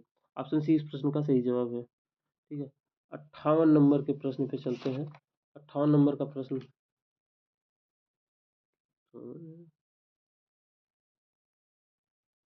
57 में नहीं, ये इनके समर्थन प्राप्त करना चाहती थी। ठीक है, इन्होंने सोचा था समर्थन प्राप्त करना आवश्यक है। हाँ, इसीलिए इन्होंने कांग्रेस और मुस्लिम लीग के साथ काम किया था। ठीक है, मुझे थोड़ा समझने में फेर हो गया, गलती हुई। ठीक है, और दोनों बातें सही हैं, इसका व्याख्या भी करता है। ठीक है, सॉरी इसके लिए। चलिए, 58 नंबर प्रश्न कह रहा है, इन घटनाओं को कालक्रम के अनुसार व्यवस्थित करिए। जैसे कि क्या कह रहा है कि अहमदिया मील आंदोलन। अहमदिया का जो मील मील आंदोलन था, ये 1918 ईस्वी में गांधी जी ने किया था। ठीक है, सत्याग्रह जो है, चंपारण सत्याग्रह 1917 ईस्वी में किया था। कह रहा है कि सत्याग्रह सभा की स्थापना ये फरवरी 1919 में हुई थी। और जलियांवाला बाग हत्याकांड जो हुआ था, ये अप्रैल में हुआ था, 13 अप्रैल को, याद रखना है, 13 अप्रैल 1919। ठीक है, तो सबसे पहले 2 1 3 4, 2 1 3 4, 2 1 3 4, ऑप्शन 20 का सही जवाब है। ठीक है, 59 नंबर प्रश्न कह रहा है कि भौतिक राशियां और इनकी इकाइयों के बारे में कह रहा है। त्वरण की इकाई क्या है? मीटर प्रति सेकंड स्क्वायर। बल की इकाई क्या है? न्यूटन। और कार्य का जूल और आवेग का न्यूटन सेकंड। तो पहले का चार, ऑप्शन सी इसका सही जवाब है। 60 नंबर का प्रश्न, 60 नंबर का प्रश्न कह रहा है कि एक पूर्णतः घर्षणहीन पृष्ठ पर खड़ा एक व्यक्ति सीटी बजाने से अपने को गति में ला सकता है? नहीं ला सकता। अगर घर्षणहीन है तो सीटी बजाने से कोई कैसे गति की अवस्था में आ जाएगा? तो ये गलत है, एक जो है वो गलत है। तो एक गलत है, दोनों सही इसमें लिखा है, इसमें भी एक गलत। ऑप्शन डी इसका सही जवाब हो जाएगा। एक ए बी सी गलत। कथन कारण भी पढ़ लेते हैं। यदि किसी तंत्र पर कोई बाह्य बल क्रियाशील नहीं है, किसी तंत्र पर कोई बाह्य बल क्रियाशील नहीं, तो उसके संवेग में परिवर्तन नहीं होगा। संवेग संहति गुणे वेग, एम वी, एम वी। ठीक है, तो ए सही है, ए गलत है, आर सही है। 61 नंबर प्रश्न कह रहा है कि कथन तांबे के एक टुकड़े को तथा कांच के एक टुकड़े को एक ही तापमान पर गर्म किया जाता है, उसके बाद स्पर्श करने पर तांबे का टुकड़ा कांच के टुकड़े की अपेक्षा अधिक गर्म लगता है। बात सही है, क्योंकि इसकी विशिष्ट ऊष्मा अधिक होती है, तांबे की गुप्त ऊष्मा अधिक होती है और कांच की कम होती है। ठीक है, तांबे का घनत्व कांच के घनत्व से अधिक होता है, ये भी बात सही है, लेकिन घनत्व के कारण नहीं होता। क्या नाम है कि आपका ये विशिष्ट ऊष्मा के कारण होता है। ठीक है, तो इसका जो सही जवाब हो जाएगा, दोनों बातें सही है लेकिन व्याख्या नहीं करता, ऑप्शन 20 का सही जवाब हो जाएगा। ठीक है, अगले प्रश्न की ओर चलते हैं। 62 नंबर का प्रश्न, 62 नंबर का प्रश्न कह रहा है कि मृग तृष्णा का कारण क्या है? पूर्ण आंतरिक परावर्तन, एकदम सही है। साबुन की परतों का रंग, साबुन की परतों का रंग क्या है? व्यतिकरण कारण, ये भी सही है। आकाश का नीला होना, ये प्रकीर्णन कारण, ये भी एकदम सामने है। और प्रिज्म से प्राप्त दृश्य वर्णक्रम जो स्पेक्ट्रम है, वो क्या है? विक्षेपण कारण, ये भी सही है। तो 1 2 3 4 एकदम सही, 1 2 3 4 एकदम सही है। अगले प्रश्न पे चलते हैं। 63 नंबर का प्रश्न, 63 नंबर का प्रश्न कह रहा है, कथन और तर्क का प्रश्न है। तड़ित चालक, तड़ित चालक क्या होता है कि कोई भवन है, भवन के ऊपर यहाँ पे हम पोल लगा दे लगा देते हैं और कॉपर का ये इसमें से तार लगा कर नीचे अर्थिंग दे देते हैं। जिससे क्या होता है, जब तड़िक चालक आता है तो ये पूरा एक बाईपास का काम करता है। घर में, पूरे घर में ये तड़िक चालक का आवेश प्रवाहित नहीं होता है, एक बाईपास के माध्यम से पृथ्वी के नीचे नीचे तक चला जाता है। तो तड़िक चालक जो है कि तड़िक आघात की स्थिति में इमारतों को नष्ट होने से बचाता है। एकदम सही है। कह रहा है विद्युत आवेश संरचना इमारतों से गुजरने के बजाय तार के माध्यम से जमीन में प्रवाहित हो जाती है। ये भी सही है। दोनों सही है और इसकी व्याख्या भी करता है। 64 नंबर का प्रश्न कह रहा है कि आमाशय रस में उपस्थित अम्ल क्या है? आमाशय जब जो ये इधर से ग्रास नली से इधर जिसे पेट कहते हैं, यहीं पे HCl होता है और आमाशय रस में HCl होता है। हड्डियों में उपस्थित यौगिक, हड्डियों में उपस्थित यौगिक हड्डियों से संबंधित है कैल्शियम फास्फेट। सिरका में उपस्थित अम्ल एसिटिक अम्ल और दूध का खट्टा होना ये लैक्टिक एसिड। तो 2 3 4 1 2 3 4 1 2 3 4 1 ऑप्शन सी इसका सही जवाब है। ठीक है। 65 नंबर प्रश्न, 65 नंबर प्रश्न कह रहा है सिल्वर ब्रोमाइड। सिल्वर ब्रोमाइड का काम क्या है? ये फोटोग्राफी में इसका उपयोग किया जाता है। अच्छा, सुमेलित नहीं इसका चयन करना है, तो फोटोग्राफी में इसका उपयोग किया जाता है, कृत्रिम कृत्रिम प्रकाश संश्लेषण में नहीं। पहला ही सही हो जाएगा क्योंकि ये गलत है। सिल्वर आयोडाइड जो है ये कृत्रिम वर्षा में काम आता है, लिथियम ब्रोमाइड गठिया के उपचार में, और दूधिया मैग्नीशियम जो है, दूधिया मैग्नीशिया एंटी एसिड होता है। ठीक है। चलिए, 66 नंबर का प्रश्न कह रहा है कि माइटोकॉन्ड्रिया, माइटोकॉन्ड्रिया का प्रकार क्या है? माइटोकॉन्ड्रिया का प्रकार क्या है? ये तो एनर्जी का काम करता है, एटीपी निर्माण में इसका काम करता है। क्लोरोप्लास्ट, क्लोरोप्लास्ट क्या है? ये प्रकाश संश्लेषण में काम करता है। राइबोसोम, राइबोसोम क्या है? ये प्रोटीन संश्लेषण में काम करता है। लाइसोसोम अंतःकोशिकीय पाचन में, एक का चार, एक का चार, एक का चार, एक का चार, ये और दो का एक, तो ऑप्शन बी सी इसका सही जवाब हो जाएगा। आनुवंशिक रोगों के संदर्भ में कथनों पर विचार करिए। आनुवंशिक रोगों के संदर्भ में कह रहा है कि अंडों के अंतःपात्र इन विट्रो निषेचन से यह तो पहले या बाद में सूत्रकणिका प्रतिस्थान, जिसे माइटोकॉन्ड्रियल रिप्लेसमेंट चिकित्सा द्वारा सूत्रकणिका रोगों, जिसे माइटोकॉन्ड्रियल डिजीज को माता पिता से संतान में जाने से रोका जाता है। बिल्कुल सही है। कह रहा है ये किसी संतान में सूत्रकणिका रोग आनुवंशिक रूप से पूर्णतः माता से जाता है, न कि पिता से। ये भी सही है। ऑप्शन ए और दो दोनों सही है, जिसे ऑप्शन नंबर सी सही जवाब हो जाएगा। 68 नंबर प्रश्न कह रहा है कि प्रोबायोटिक खाद्य से संबंध निम्नलिखित कथनों पर विचार करें। प्रोबायोटिक खाद्य से संबंधित निम्नलिखित कथनों पर विचार करना है कि सही कौन सा है। प्रोबायोटिक खाद्य में सजीव जीवाणु विद्यमान होते हैं जो मानव के लिए लाभकारी माने जाते हैं। सही है। प्रोबायोटिक खाद्य अंत्र फ्लोरा के अनुरक्षण में सहायक होते हैं। ये भी सही है। एक और दो दोनों सही, ऑप्शन सी इसका सही जवाब हो जाएगा। 69 नंबर प्रश्न कह रहा है प्लेग किस कारण से होता है? प्लेग होता है जीवाणुओं के कारण से, एड्स होता है विषाणुओं के कारण से, गंजापन होता है कवक के कारण से, मलेरिया होता है प्रोटोजोआ के कारण से। चार पहले का प्लेग जो है जीवाणु, चार चार चार चार, ऑप्शन डी इसका सही जवाब हो जाएगा।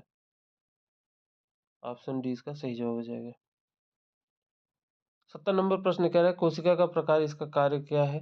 तो आरबीसी रेड ब्लड सेल का कार्य होता है, लाल रक्त कणिका का कार्य होता है ऑक्सीजन का परिवहन, एक का चार, एक का चार, एक का चार। दूसरा क्या है? श्वेत रक्त कणिका, श्वेत रक्त कणिका का कार्य होता है संक्रमण में संघर्ष, दो, ये ऑप्शन सी इसका सही जवाब है। और पट्टिका, पट्टिका जिसे प्लेटलेट्स कहते हैं, ये रक्त को थक्का बनने में काम करता है। प्लाज्मा जो है ये संघर्ष, ये जो क्या है ना, विलयित पदार्थों का वाहक होता है। प्लाज्मा विलयित पदार्थों का वाहक होता है। 71 नंबर का प्रश्न कह रहा है खनिज पर विचार करिए। उपयुक्त खनिजों में से मानव शरीर के में पेशियों के संकुचन के लिए किसकी कितनी किनकी किनकी आवश्यकता होती है? किसमें? मानव शरीर में पेशियों के संकुचन के लिए, मानव शरीर में पेशियों के संकुचन के लिए क्या कैल्शियम की आवश्यकता होती है? हाँ। लोह आयरन की आवश्यकता होती है? हाँ। सोडियम की आवश्यकता होती है? हाँ, तीनों सही है, 1 2 3 सही है। 72 नंबर प्रश्न कह रहा है कि सही युग्म नहीं है, सुमेलित नहीं है। कह रहा है कि विटामिन ए संतरा में पाया जाता है? नहीं। विटामिन ए संतरा में नहीं पाया जाता, विटामिन ए पाया जाता है गाजर में, पपीता में, मछली के तेल में। विटामिन सी नींबू में पाया जाता है, विटामिन डी काठ मछली के तेल में, विटामिन बी 6 धान की चोकर में पाया जाता है। ए इसका सही जवाब है, क्योंकि यही गलत कॉम्बिनेशन है। 73 नंबर का प्रश्न कह रहा है कि हरे पत्तेदार सब्जियों में विटामिन बी 12 पाया जाता है? नहीं पाया जाता। क्योंकि ये धान के गेहूं के तेल में पाया जाता है। ठीक है, तो ये गलत है, मतलब हाँ सही बात है, नहीं पाया जाता। विटामिन बी 12 जंतु उद्गम खाद्य पदार्थों में पाया जाता है, बिल्कुल सही है। और कथन कारण से कोई मतलब है नहीं इसमें, तो ऑप्शन बी इसका सही जवाब हो जाएगा। 74 नंबर का प्रश्न कह रहा है कि कूट का चयन करें, जो सही कूट है उसका चयन करें। कह रहा है कि भारत में शिशु लिंग अनुपात जो है 1 से 11 में घटा है, बिल्कुल, क्योंकि 2001 में 927 था, 2011 में 919 है। ठीक है, करे हरियाणा का शिशु लिंग अनुपात 2001 से 11 में बढ़ा है, सही है। हम्म, हाँ ये बात तो सही है। तो एक गलत किसमें है? एक एक एक एक तो यही दूसरा तीसरा सही है। भारत में ग्रामीण लिंग अनुपात नगरीय लिंग अनुपात से अधिक है, बिल्कुल सही है। भारत में पुरुष शिशु मृत्यु दर महिला शिशु मृत्यु दर से अधिक है, ये बात गलत है। तो 3 के लिए सही है इस प्रश्न का जवाब, 2 और 3। ऑप्शन बी इसका सही जवाब। ये भी तो सही है, एक भी तो सही है, सॉरी, एक भी सही है। तो 1 2 3 इसका सही जवाब हो जाएगा। ऑप्शन सी, ऑप्शन सी इसका सही जवाब है। चलिए 75 नंबर प्रश्न की ओर चल रहे हैं। कह रहा है कि निम्नलिखित जनगणना दशकों में से किसमें जनसंख्या परिवर्तन का न्यूनतम प्रतिशतांक अंकित है? अ, कह रहा है कि दशकों में किसमें जनसंख्या परिवर्तन का न्यूनतम प्रतिदशांक अंकित है? तो यहाँ पे जो सिस्टम दिया हुआ है इसमें डी होना चाहिए, क्योंकि यहाँ पे जो है 17.7% था, 17.7%, यही होना चाहिए, एक बार देख लीजिएगा। 76 नंबर प्रश्न कह रहा है कि निम्नलिखित भारत में जनगणना कस्बा के लिए परिभाषा में निम्नलिखित में से कौन सा परिभाषा के लिए जनगणना कस्बा की परिभाषा के लिए कौन सा सुमेलित है? कह रहा है अधिवास कस्बा के लिए क्या होना चाहिए? अगर किसी को कस्बा निर्धारित करना है तो वहाँ पे क्या होना चाहिए, क्या उसके लिए स्टेटमेंट होनी चाहिए? एक ऐसा अधिवास जहाँ की जनसंख्या 5,000 से अधिक हो, ठीक है। अधिवास जिसमें जनसंख्या घनत्व 400 व्यक्ति प्रति वर्ग किलोमीटर हो, ये भी बात सही है। 75% पुरुष श्रमिक कृषियेतर कार्यों में लगे हों, कृषि के अलावा दूसरे कार्यों में लगे हों, ये भी सही है। अधिवास जिसकी अपनी स्थानीय सरकार जैसे नगर पालिका निगम छावनी क्षेत्र अधिसूचित क्षेत्र में हो, तो ये भी सही है। तो उपरोक्त सभी ऑप्शन डी इसका सही जवाब है। ठीक है, 76 का डी। 77 नंबर प्रश्न कह रहा है कि भारतीय अर्थव्यवस्था के संदर्भ में निम्नलिखित कथनों पर विचार करें। और विचार क्या करना है? पिछले दशक में वास्तविक सकल घरेलू उत्पाद की वृद्धि दर लगातार बढ़ती रही है, नहीं, गलत है। और कह रहा है कि पिछले दशक में बाजार कीमतों पर सकल घरेलू उत्पाद लगातार बढ़ता रहा, ये बात सही है। तो एक गलत है, दूसरा सही, ऑप्शन बी इस प्रश्न का सही जवाब है। निम्नलिखित में से कौन से कथन सही हैं?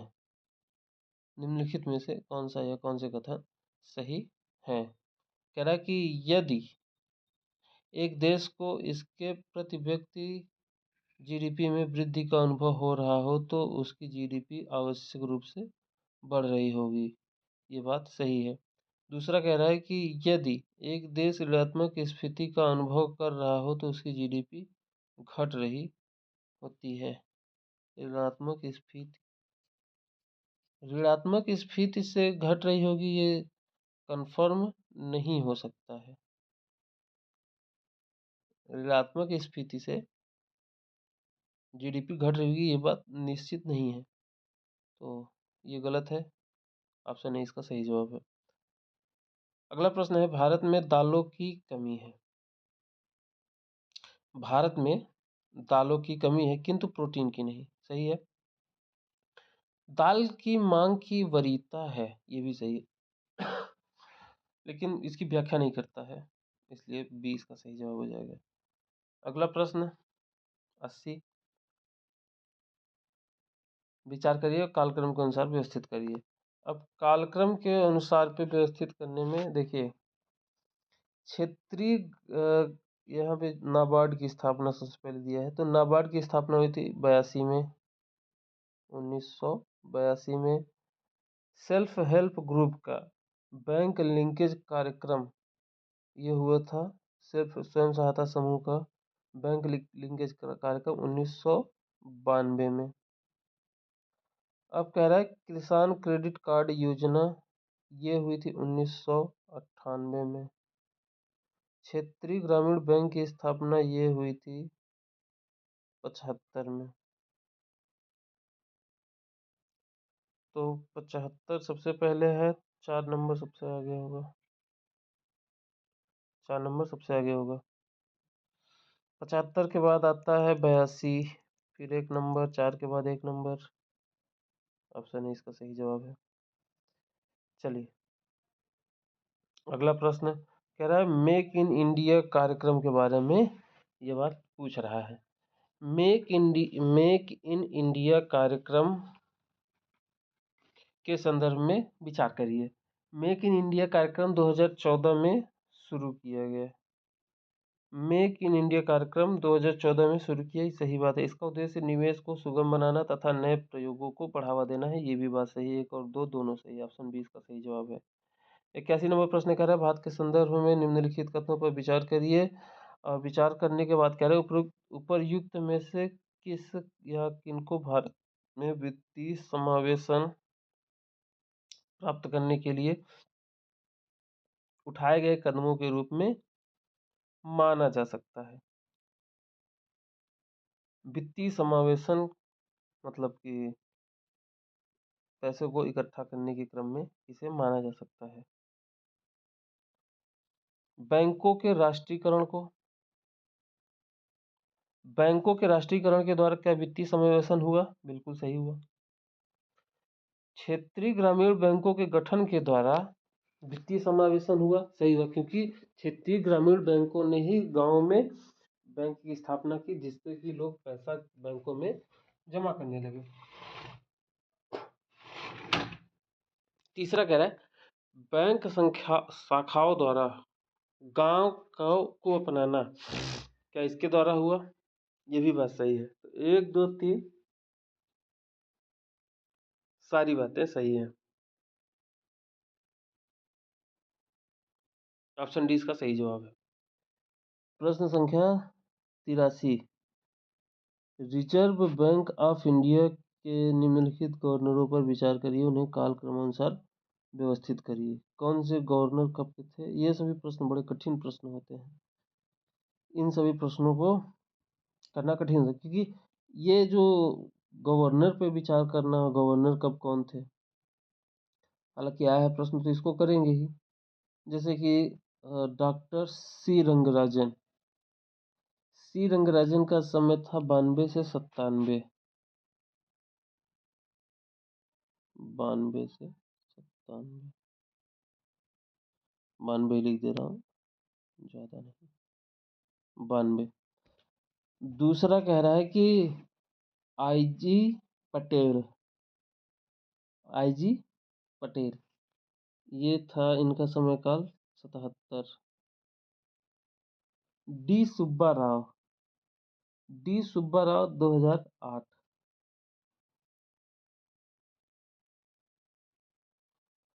डॉक्टर मनमोहन सिंह, ये कब गवर्नर थे? 82 में थे। अभी तो खत्म हो गया। सबसे पहले तो यहाँ पे 77 ही है। आईजी पटेल, आईजी पटेल मतलब ऑप्शन नंबर 2। चलिए, उसके बाद मनमोहन सिंह जी आते हैं, तो यहाँ पे बी सही जवाब हो जाएगा। 83 के बाद 84 नंबर प्रश्न कह रहा है कि निम्नलिखित कथनों में से कौन सा एक सुमेलित नहीं है? क्या सुमेलित नहीं है? यहाँ पे जो इसके स्टॉक एक्सचेंज है उनके बारे में पूछ रहा है। जापान का जो होता है उसे कहते हैं निक्की। सिंगापुर के स्टॉक एक्सचेंज को स्कॉम्प नहीं कहते हैं, इसे स्टेट्स कहते हैं, states times, states times, states times कहते हैं। और यूनाइटेड किंगडम के स्टॉक एक्सचेंज को FTSI कहते हैं और यूएसए को नॉस्डॉक कहते हैं। तो बी के अलावा सभी सही है। 85 नंबर प्रश्न, 85 नंबर प्रश्न कह रहा है घाटे का प्रकार, इसकी व्याख्या। तो वित्तीय घाटा किसे कहते हैं? वित्तीय घाटा कहते हैं कि कुल व्यय माइनस राजस्व प्राप्तियों एवं ऋण रहित पूंजीगत प्राप्तियां। चलिए, पहले का पहला।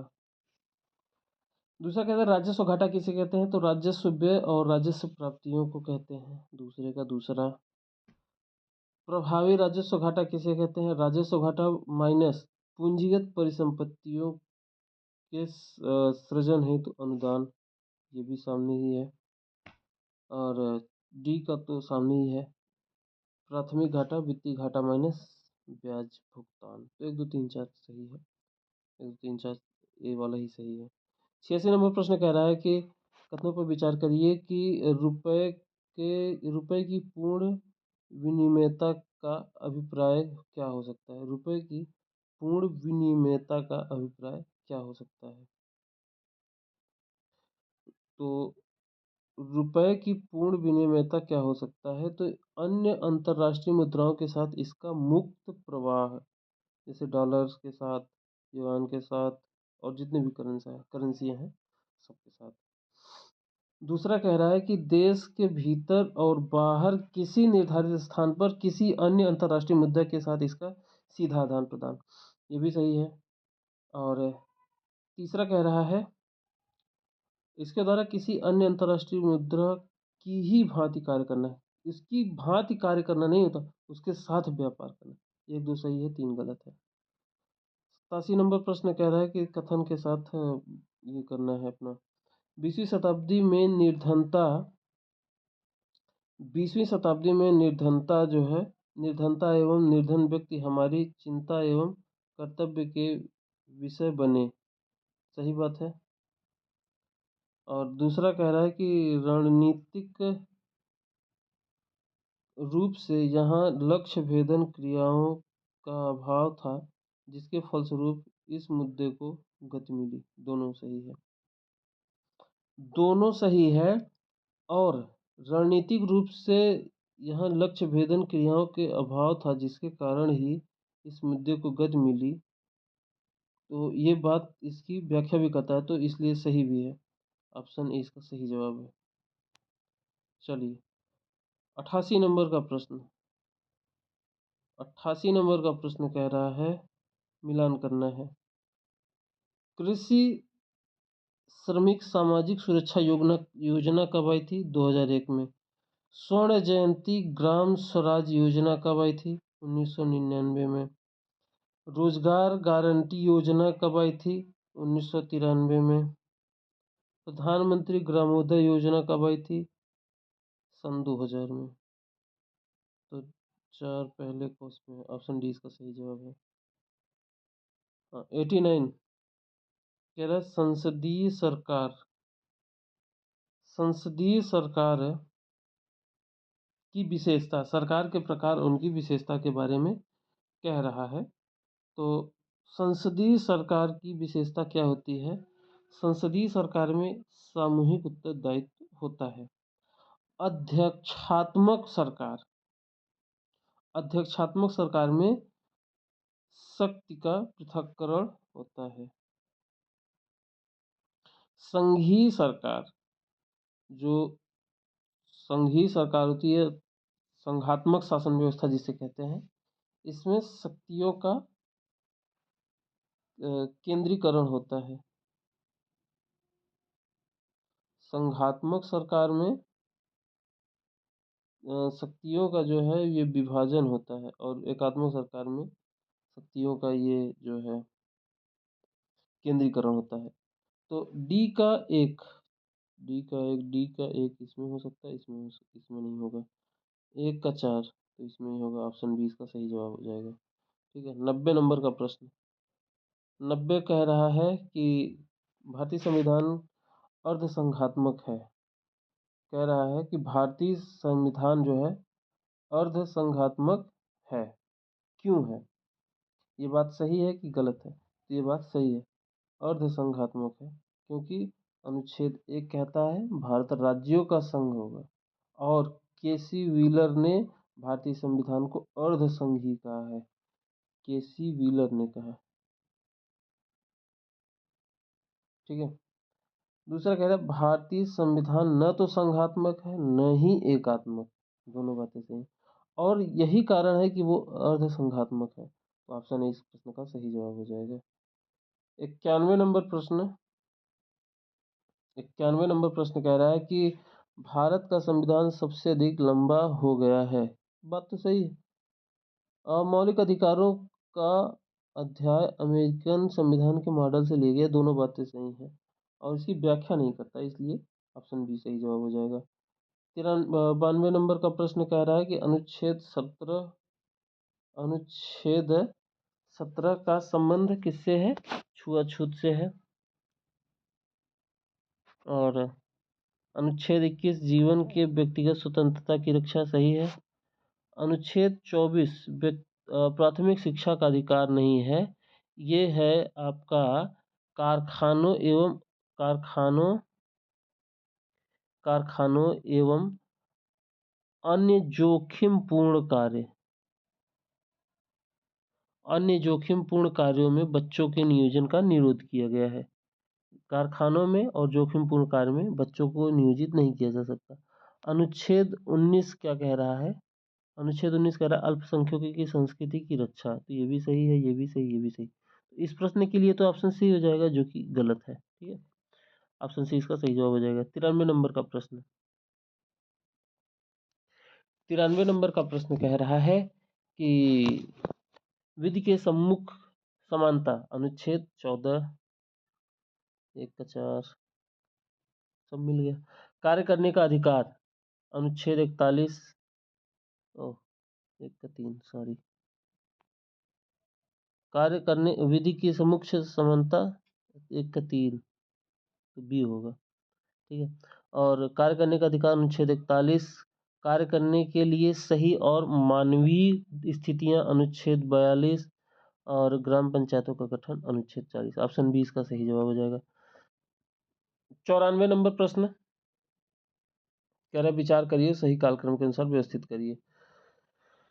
तो भारत में चौथा आम चुनाव कब हुआ था? ये हुआ था 1967 ईस्वी में, 67 में, 67 में।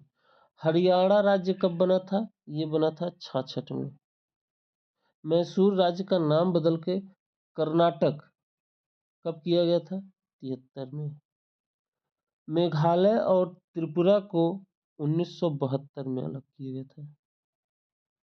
तो सबसे पहले तो हुआ था हरियाणा का विभाजन, मतलब दूसरा काम सबसे पहला हुआ था, ये दोनों आ गए।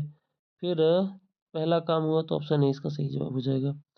95 नंबर का प्रश्न कह रहा है कि भारत के संविधान का अनुच्छेद 21 के अंतर्गत अनुच्छेद 21 के अंतर्गत बात कह रहा है कि सही विकल्प का चयन करिए। अनुच्छेद 21 में क्या क्या हो सकता है? क्या इसमें विपरीत लिंगी जिसे ट्रांसजेंडर का अधिकार है? बिल्कुल। अनुच्छेद 21 सभी के लिए है, वो नागरिक हो न गैर नागरिक हो, नर हो मादा हो, और मतलब कि ट्रांसजेंडर कोई भी सबके लिए है। करेक्ट। क्रेनियोपैगस जुड़वा का अधिकार है? बिल्कुल है। बच्चे को जन्म देने का मंदित मना महिलाओं का अधिकार है? ये भी सही है। तो 1 2 3 सभी सही है। ऑप्शन डी इसका सही जवाब हो जाएगा।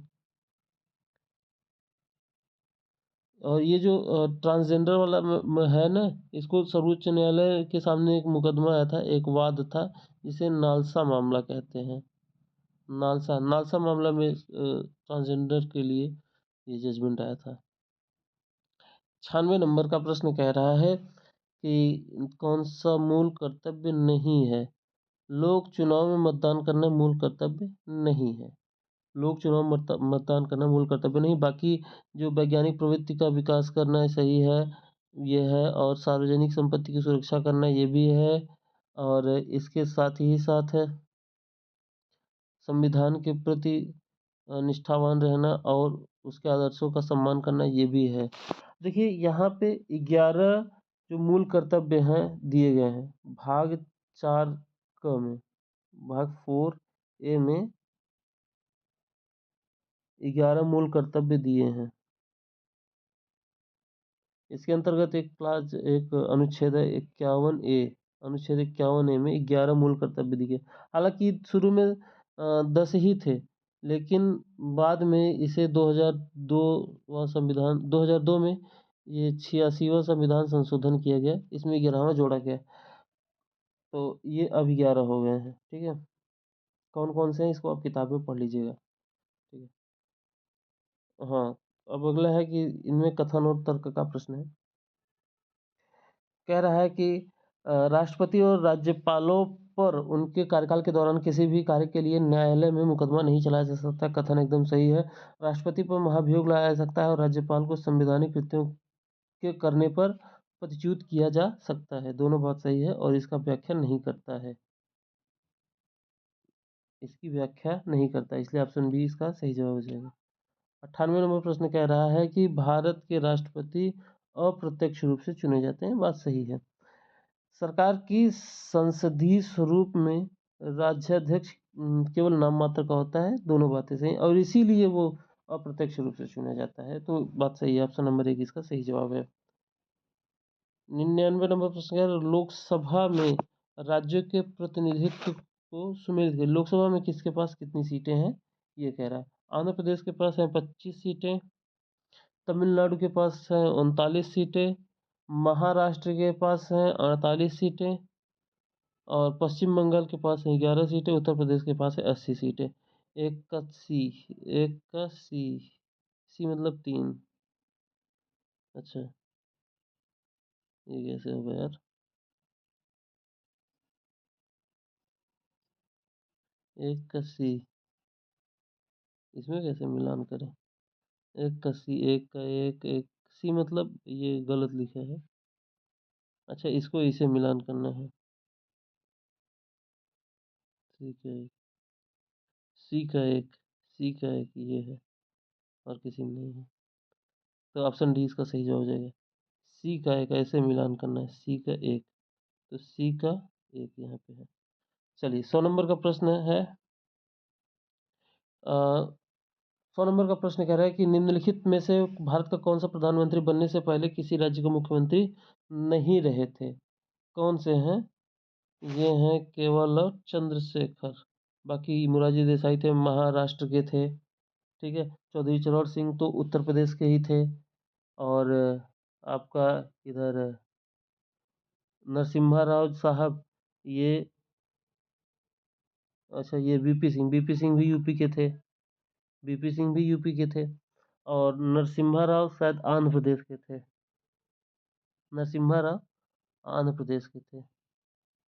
मोरारजी देसाई मध्य प्रदेश महाराष्ट्र के। बाकी ये दोनों यूपी के थे। ठीक है। तो चंद्रशेखर नहीं थे, बाकी सभी थे। केवल डी सही जवाब है। 101 नंबर प्रश्न कह रहे हैं, निम्नलिखित कथनों पर विचार करिए। कथन पे विचार क्या करना है कि इनमें से कौन सा सही है, कौन सा इसमें सही है। कह रहा है कि किसी राज्य के राज्यपाल के विरुद्ध उसकी पदावधि के दौरान किसी न्यायालय में कोई दंडात्मक कार्यवाही संस्थित नहीं की जाएगी। कथन एकदम सही है। किसी राज्य के राज्यपाल की उपलब्धियों और भत्ते उसकी पदावधि के दौरान कम नहीं किए जाएंगे। दोनों सही है, ऑप्शन सी इसका सही जवाब हो जाएगा। 102 नंबर प्रश्न कह रहा है कि ये वन्य जीव अभ्यारण्य कहाँ पे स्थित है, इनके बारे में बताइए। स्वामी महावीर अभ्यारण्य ये ललितपुर में है, ललितपुर में सामने ही है।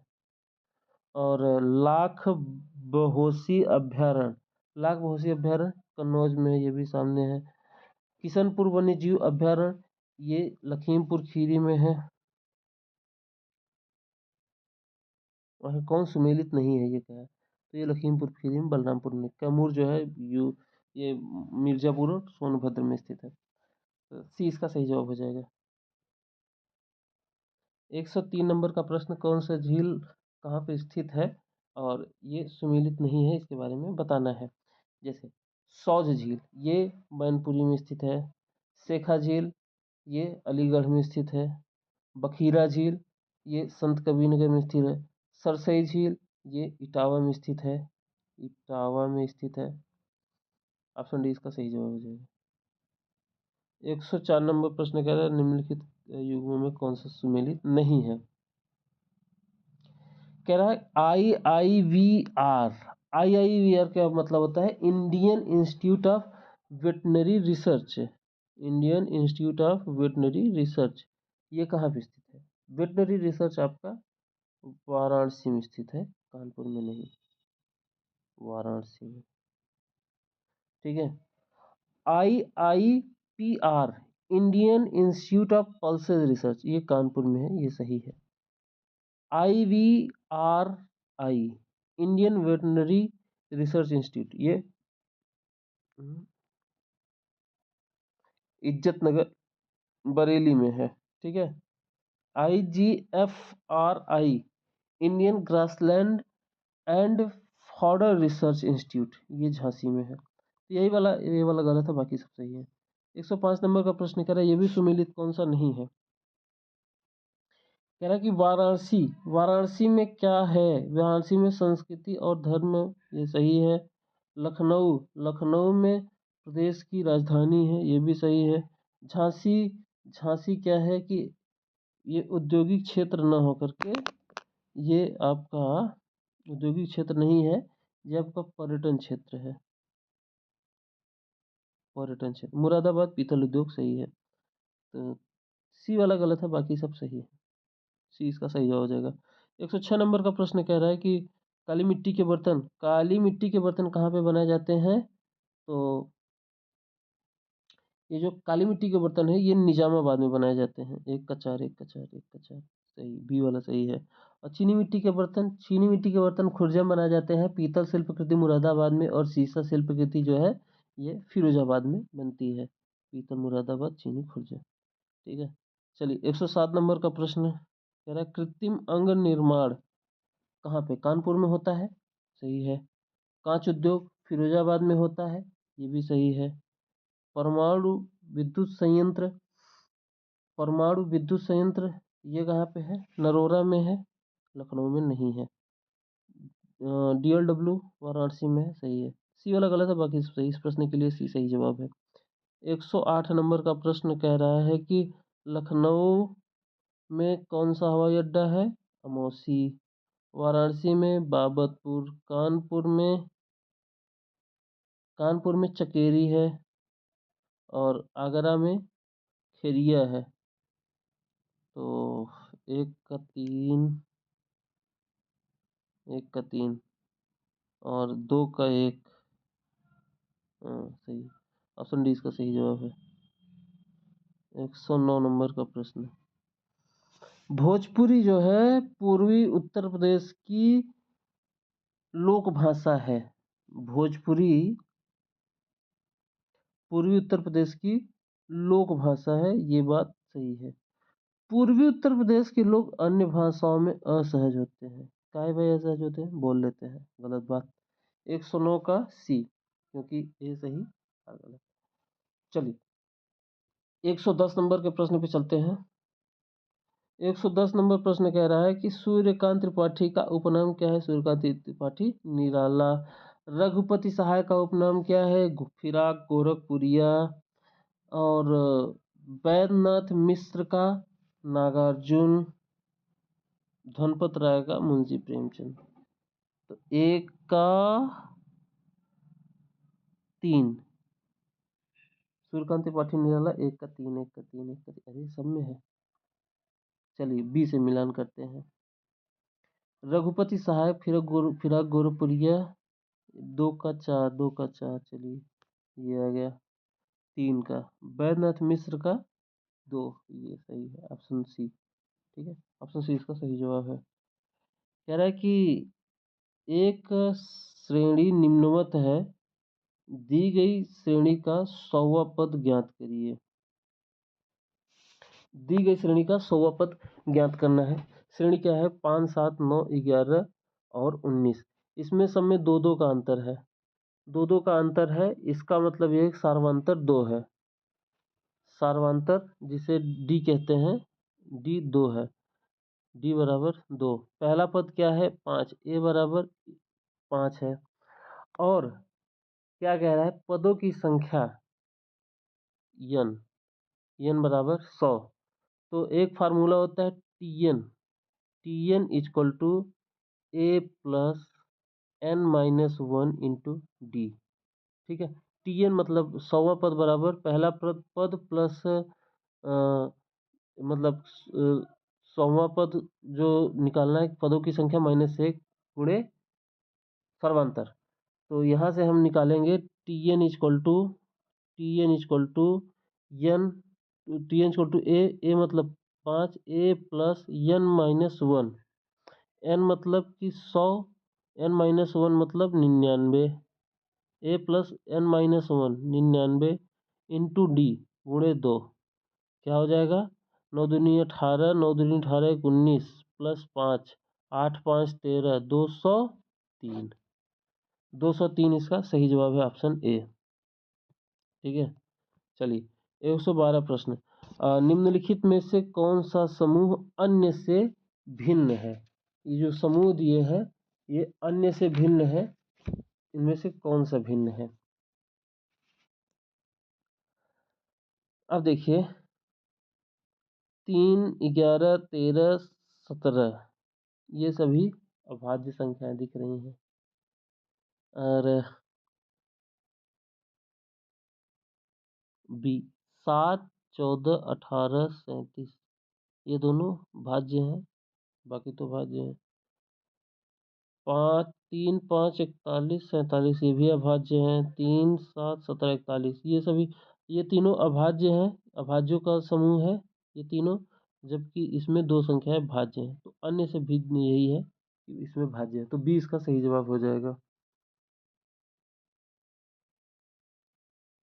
और इस किसी में भी सम संख्या नहीं, इसी में बस सम संख्या है, ये भी एक कारण हो सकता है। ठीक है, 113 नंबर का प्रश्न।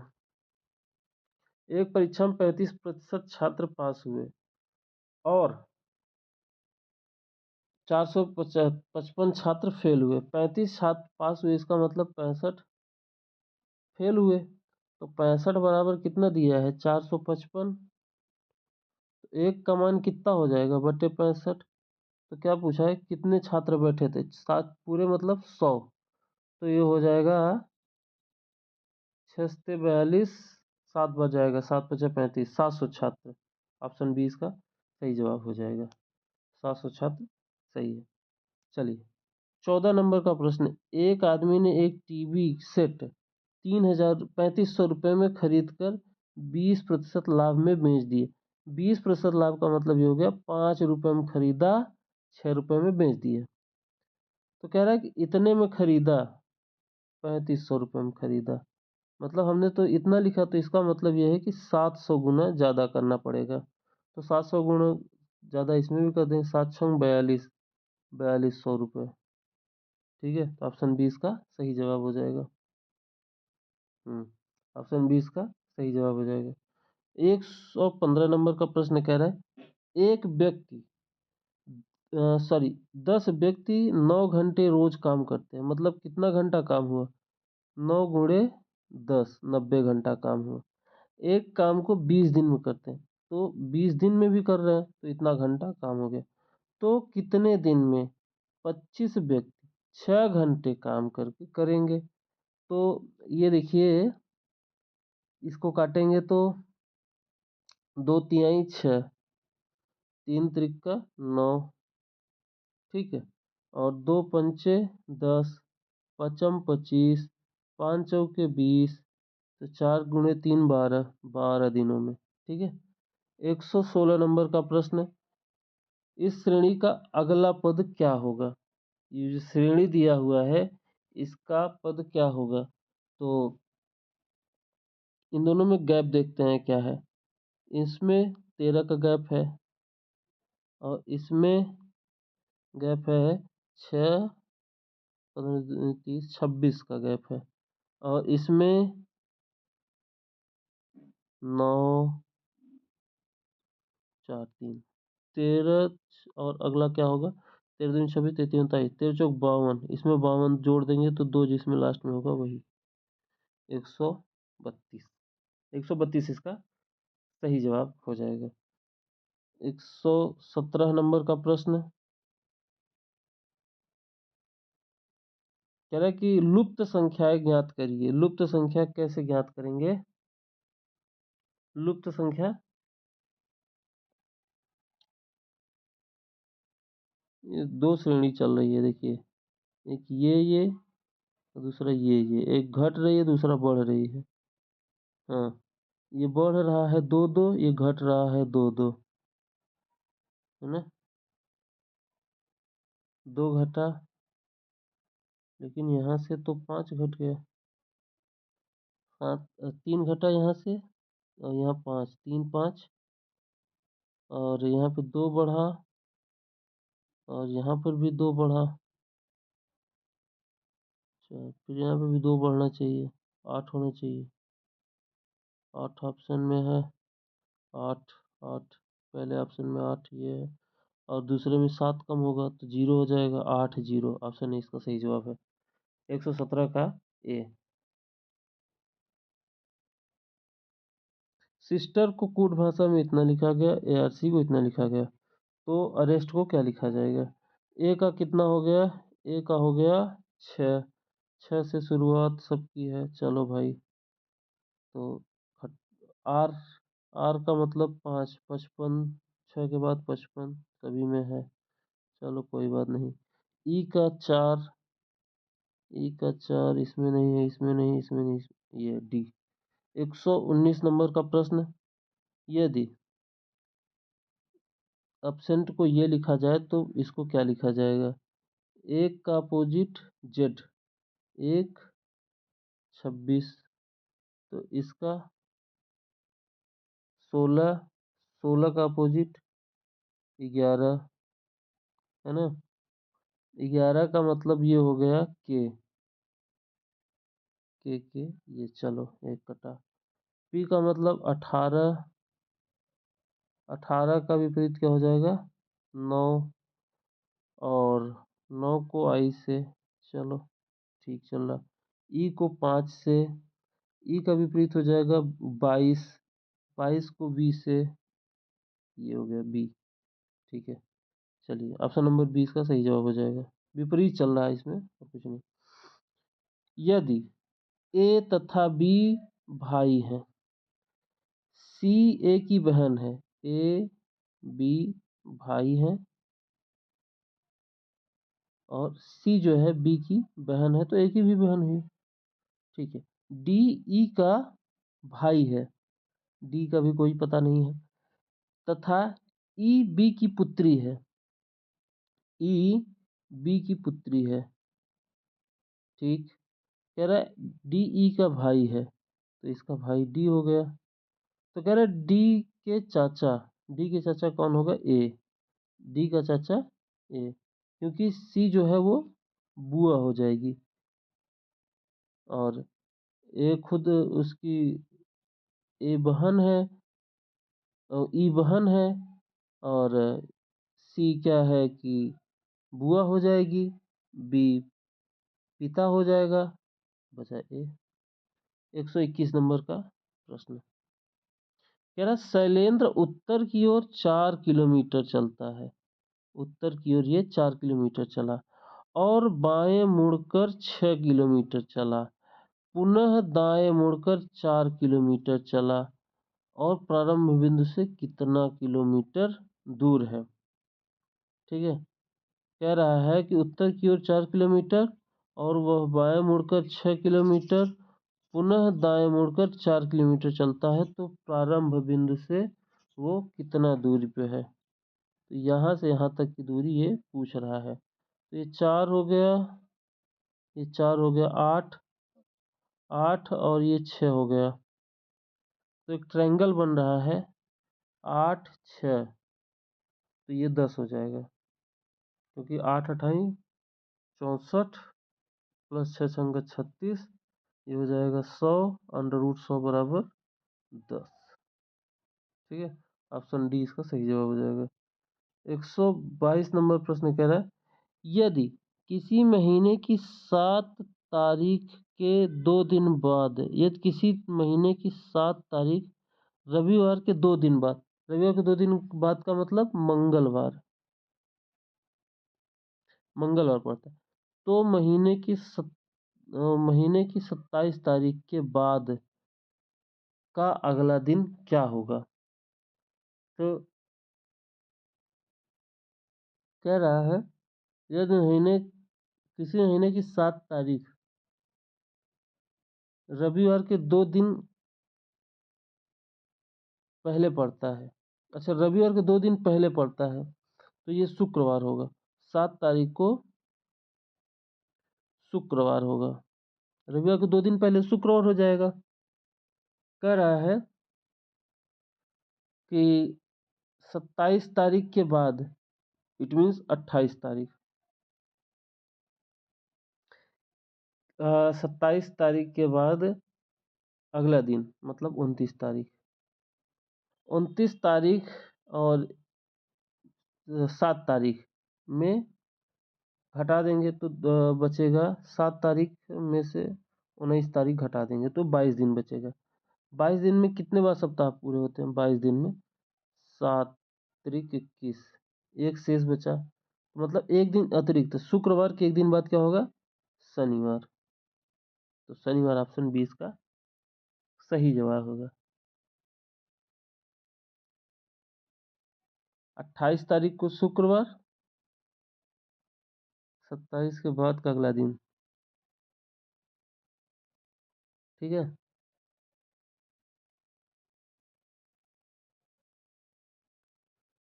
27 के बाद अगला दिन, अच्छा 27 के बाद अगला दिन, तो ये 28 को पूछ रहा है। ठीक है, 27 के बाद अगला दिन 28 को पूछा, 29 को नहीं पूछ रहा है, 29 को नहीं पूछ रहा। तो यहाँ 28 लिखेंगे तो 21 लिखेंगे, 7 तारीख 21, यहाँ से 0 बचेगा, शेष 0 मतलब सेम डे शुक्रवार होगा, अगला दिन वही नेक्स्ट डे 28 तारीख।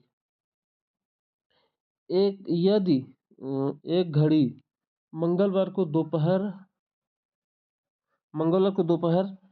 1 बजे 1 मिनट धीमी है, मंगलवार को दोपहर 1 बजे 1 मिनट धीमी है, वह बृहस्पतिवार को दोपहर 1 बजे 2 मिनट तेज है।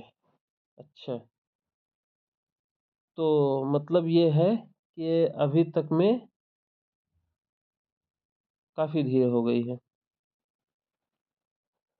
तो घड़ी ने कब सही समय बताया होगा?